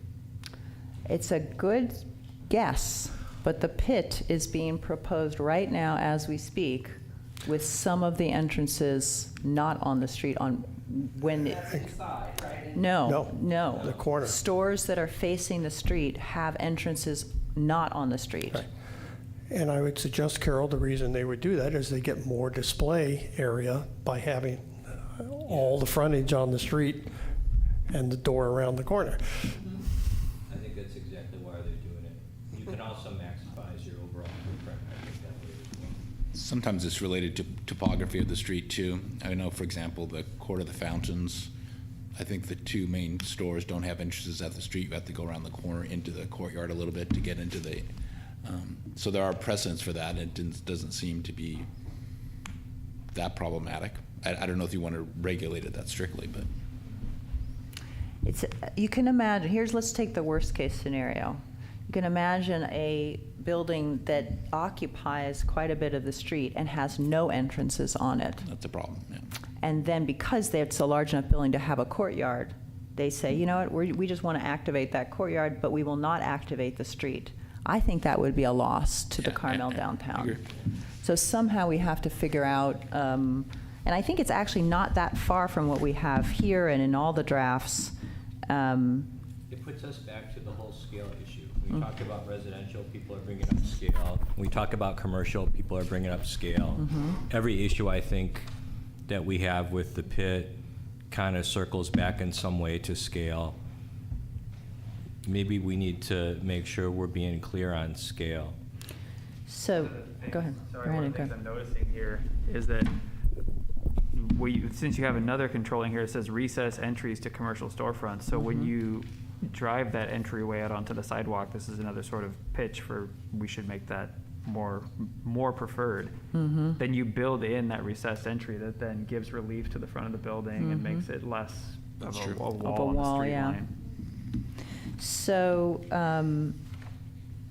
I think that we could probably modify 3.2.1 to say orient a primary entrance to the street and along Doug's line if you are not on the street, then a courtyard or clearly identifiable primary entrance. So this is about primary entrances.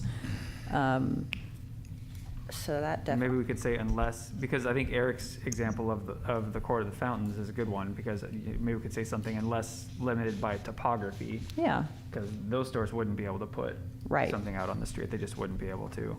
So I think this is a very good point, because we see that it can be abused. Yeah. And it can be abused by a very large project, and that would be the opposite of what we want with our sort of rhythm of store entrances.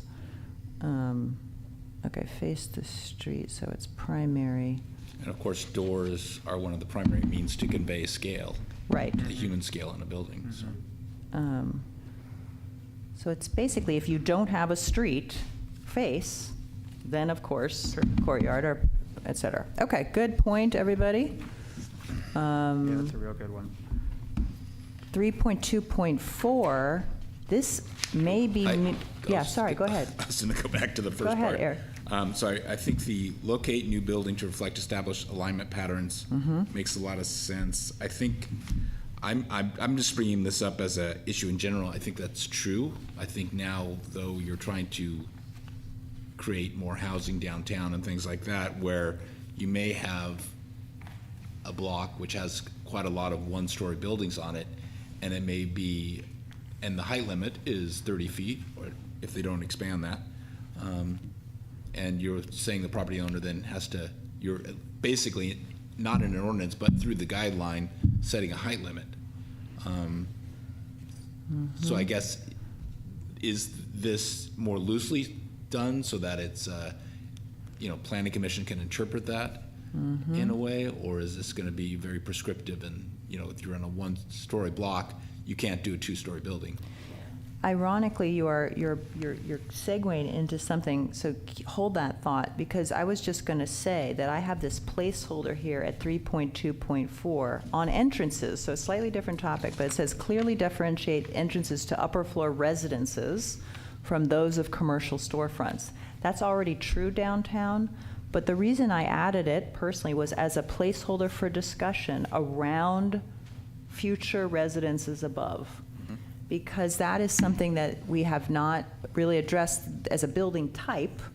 We say mixed use occasionally, but the idea of anticipating what would happen if you had more apartments above. We have plenty of apartments above the stores now. What if you had more? And I put that as a placeholder to say, for entrances, for example, we might want to make a guideline about that. What should a residential entrance look like on the street? Right now, this is just what we have now, I believe, is that, you have a big storefront and there's a cute little door to the side and that leads to a stairway. It's all over downtown. So I just sort of wrote what we have now. But similarly, if we require, as you say, that a new building must actually look left and right and do what the neighbors do, then you possibly are restricting somebody from tucking an apartment back up, maybe setback. That would be very nice, but it's not the same as the existing patterns. The 3.11 does at the end say especially at street frontage. I mean, I just feel like it could be reworded so it's a little bit looser, more interpretive, and the idea of having a relationship, if you're in a block with one-story buildings, even if you're building a two-story building, you do something with the design to reflect the one-story. So maybe it's not especially, but it's really focused on the street frontage more. Not just like do this in general, but just also at the street frontage, but more it's discussing the street frontage, which, that's a thought. Does anyone have anything to say about that? Carol? Take the mic. We had actually wanted to encourage two-story, one-story, one-story, two-story, Variety. A variation in heights along a street rather than having all one-story or all two-story. So this would contradict that, I think.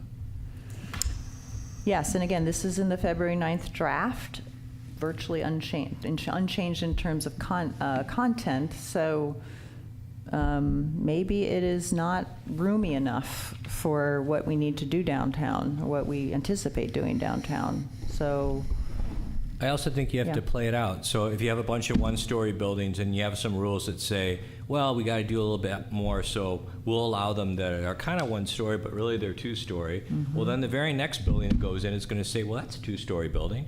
I can be a 2.5-story building. I can be the full 30 feet. Well, those are regulated they're regulated by other things. But by the way, it is permissible now to build at the street frontage 30 feet in the entire downtown. That is permissible. That's the maximum. But that's the max, and it's supposed to be otherwise. Right. Again, like we can use the pit as the example for every part of this discussion. Yeah. But from one of the recent EPIC pit meetings, that was actually part of the discussion, because they're saying, look, we're less than 30 feet. We're only like 29 and a half feet. Right. Isn't that great? And it's like, well, yeah, but it still dwarfs everything else. Yeah, it shouldn't be a guarantee.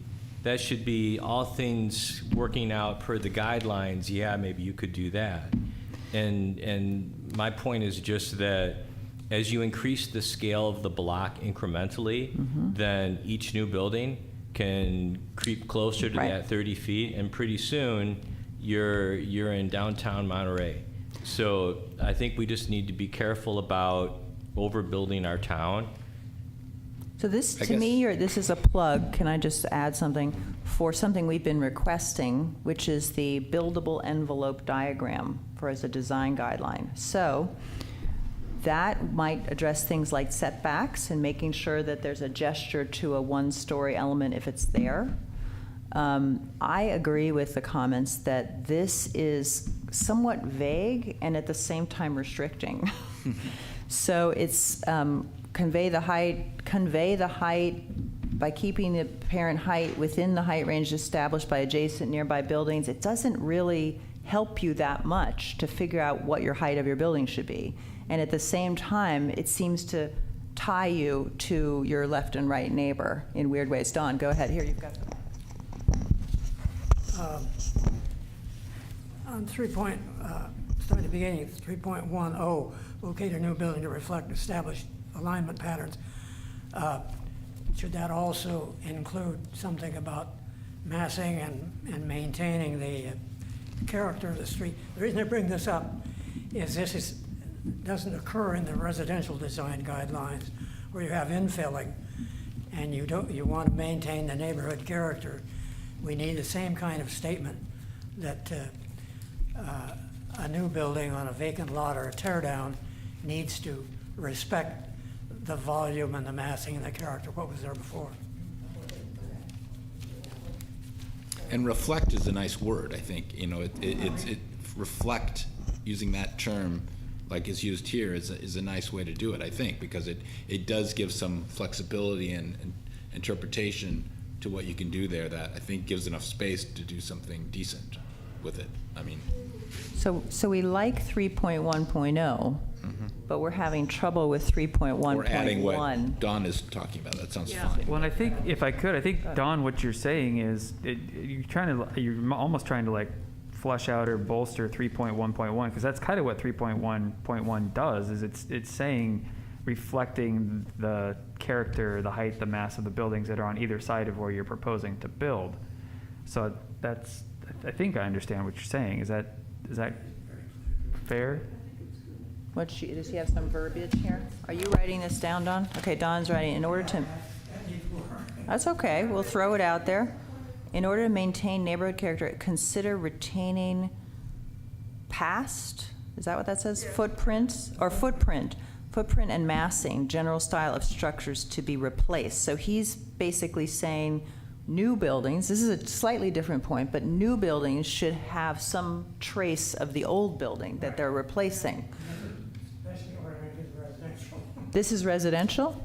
Yeah. Oh, okay. It applies here too. Yes.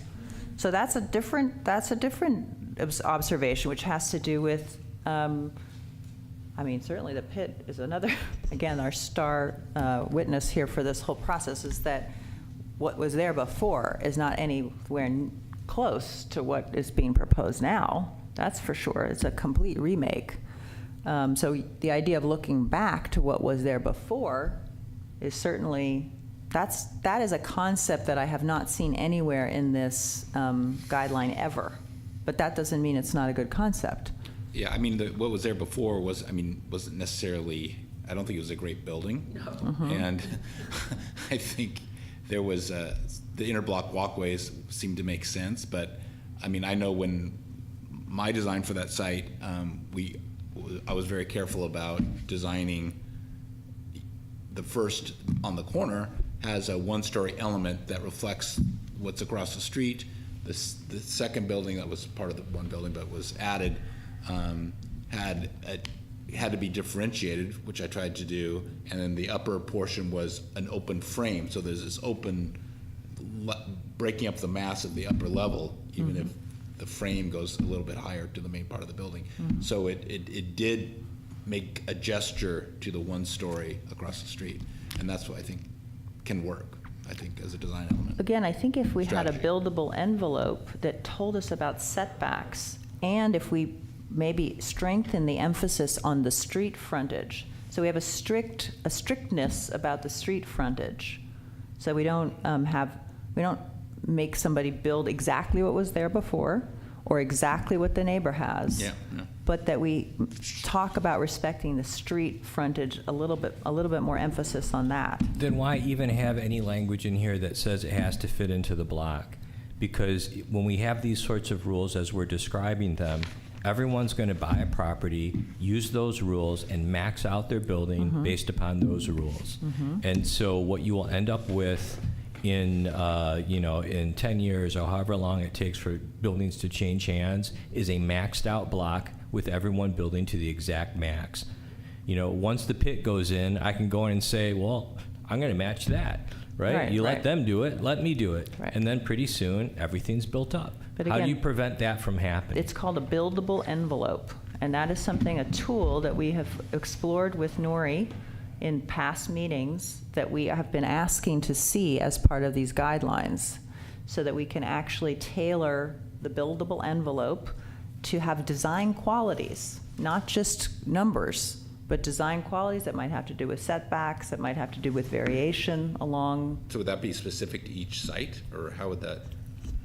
I mean, I would think you would put a building envelope, a max building envelope that might have a responsive quality to it. In other words, if the buildings like next door are like this, then the max building envelope is like that, kind of thing. There might be, you know, if you have an existing 3 stories on the street, and then next to that, this is what we want to see. My point, though, is that every time you buy a building and you look at the 2 next to you and you use that rule, you can get a little bit bigger.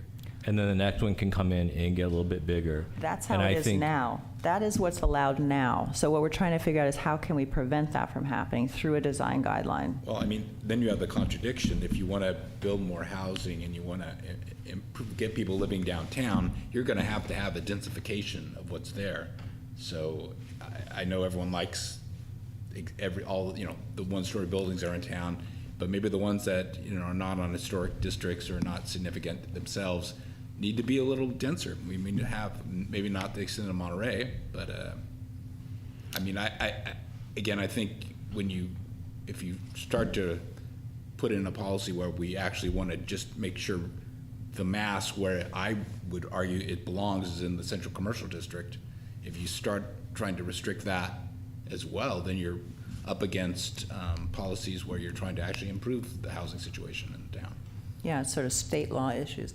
We may want to think about wrapping her up there.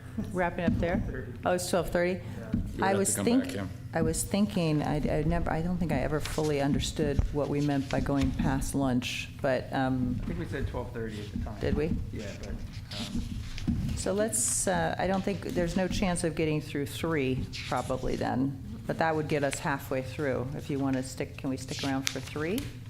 The rest of 3? if you guys, yeah, we can do that. I don't want to torture anyone, so. I I'm- have meetings again at 1. and Yeah. I would like to eat lunch at some point today, so, but we can keep going. I mean, I think you're going to have another We're meeting definitely to gonna go over have this to- anyway, right? We've been here 3.5 hours already.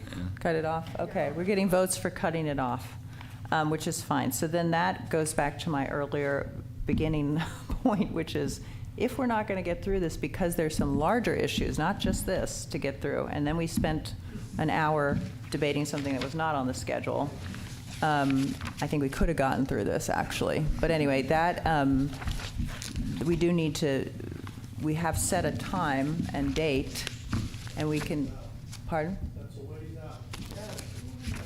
That's, what was it, the 20, no. Fifth. It's the 5th of April. So let me see, I mean, next week is nuts for me, but let me see what I can do, if I can move stuff around. I mean, we're making good progress. Just next week is crazy. We've got a special meeting with the Planning Commission for a wireless ordinance. I've got 2 budget meetings. But let me see what I can do. I can't do it right in this moment, but Okay. maybe we can get together next week. So we at least have a default to the 5th, and if not, maybe we can push it forward and we'll get notice about that. So given our new knowledge about the Brown Act, am I adjourning this meeting? Am I Doug's continuing the resident expert meeting? At the moment. We adjourn this meeting and we have a special meeting. Yeah. Okay, so then, good work, everybody. That's a lot of work, and I really appreciate everybody's input, and it's a wonderful, really is a wonderful progress, but it takes time, and I'm sorry about that. No, it's good. It's really good. Ellen? I think when scheduling the next meeting, if I could just comment that, we want as many people there as possible, but in deference to your schedule, we really need to be as amenable and flexible as possible so we can have a meeting sooner rather than later and also accommodate, your constraints, Brandon. So Yeah, I'll take a look at what I can do. I would just encourage all of us to be flexible as possible. Thank you, everybody. Good luck in staying dry and warm. I don't know if this is, I think the end of the week is going to be sunny.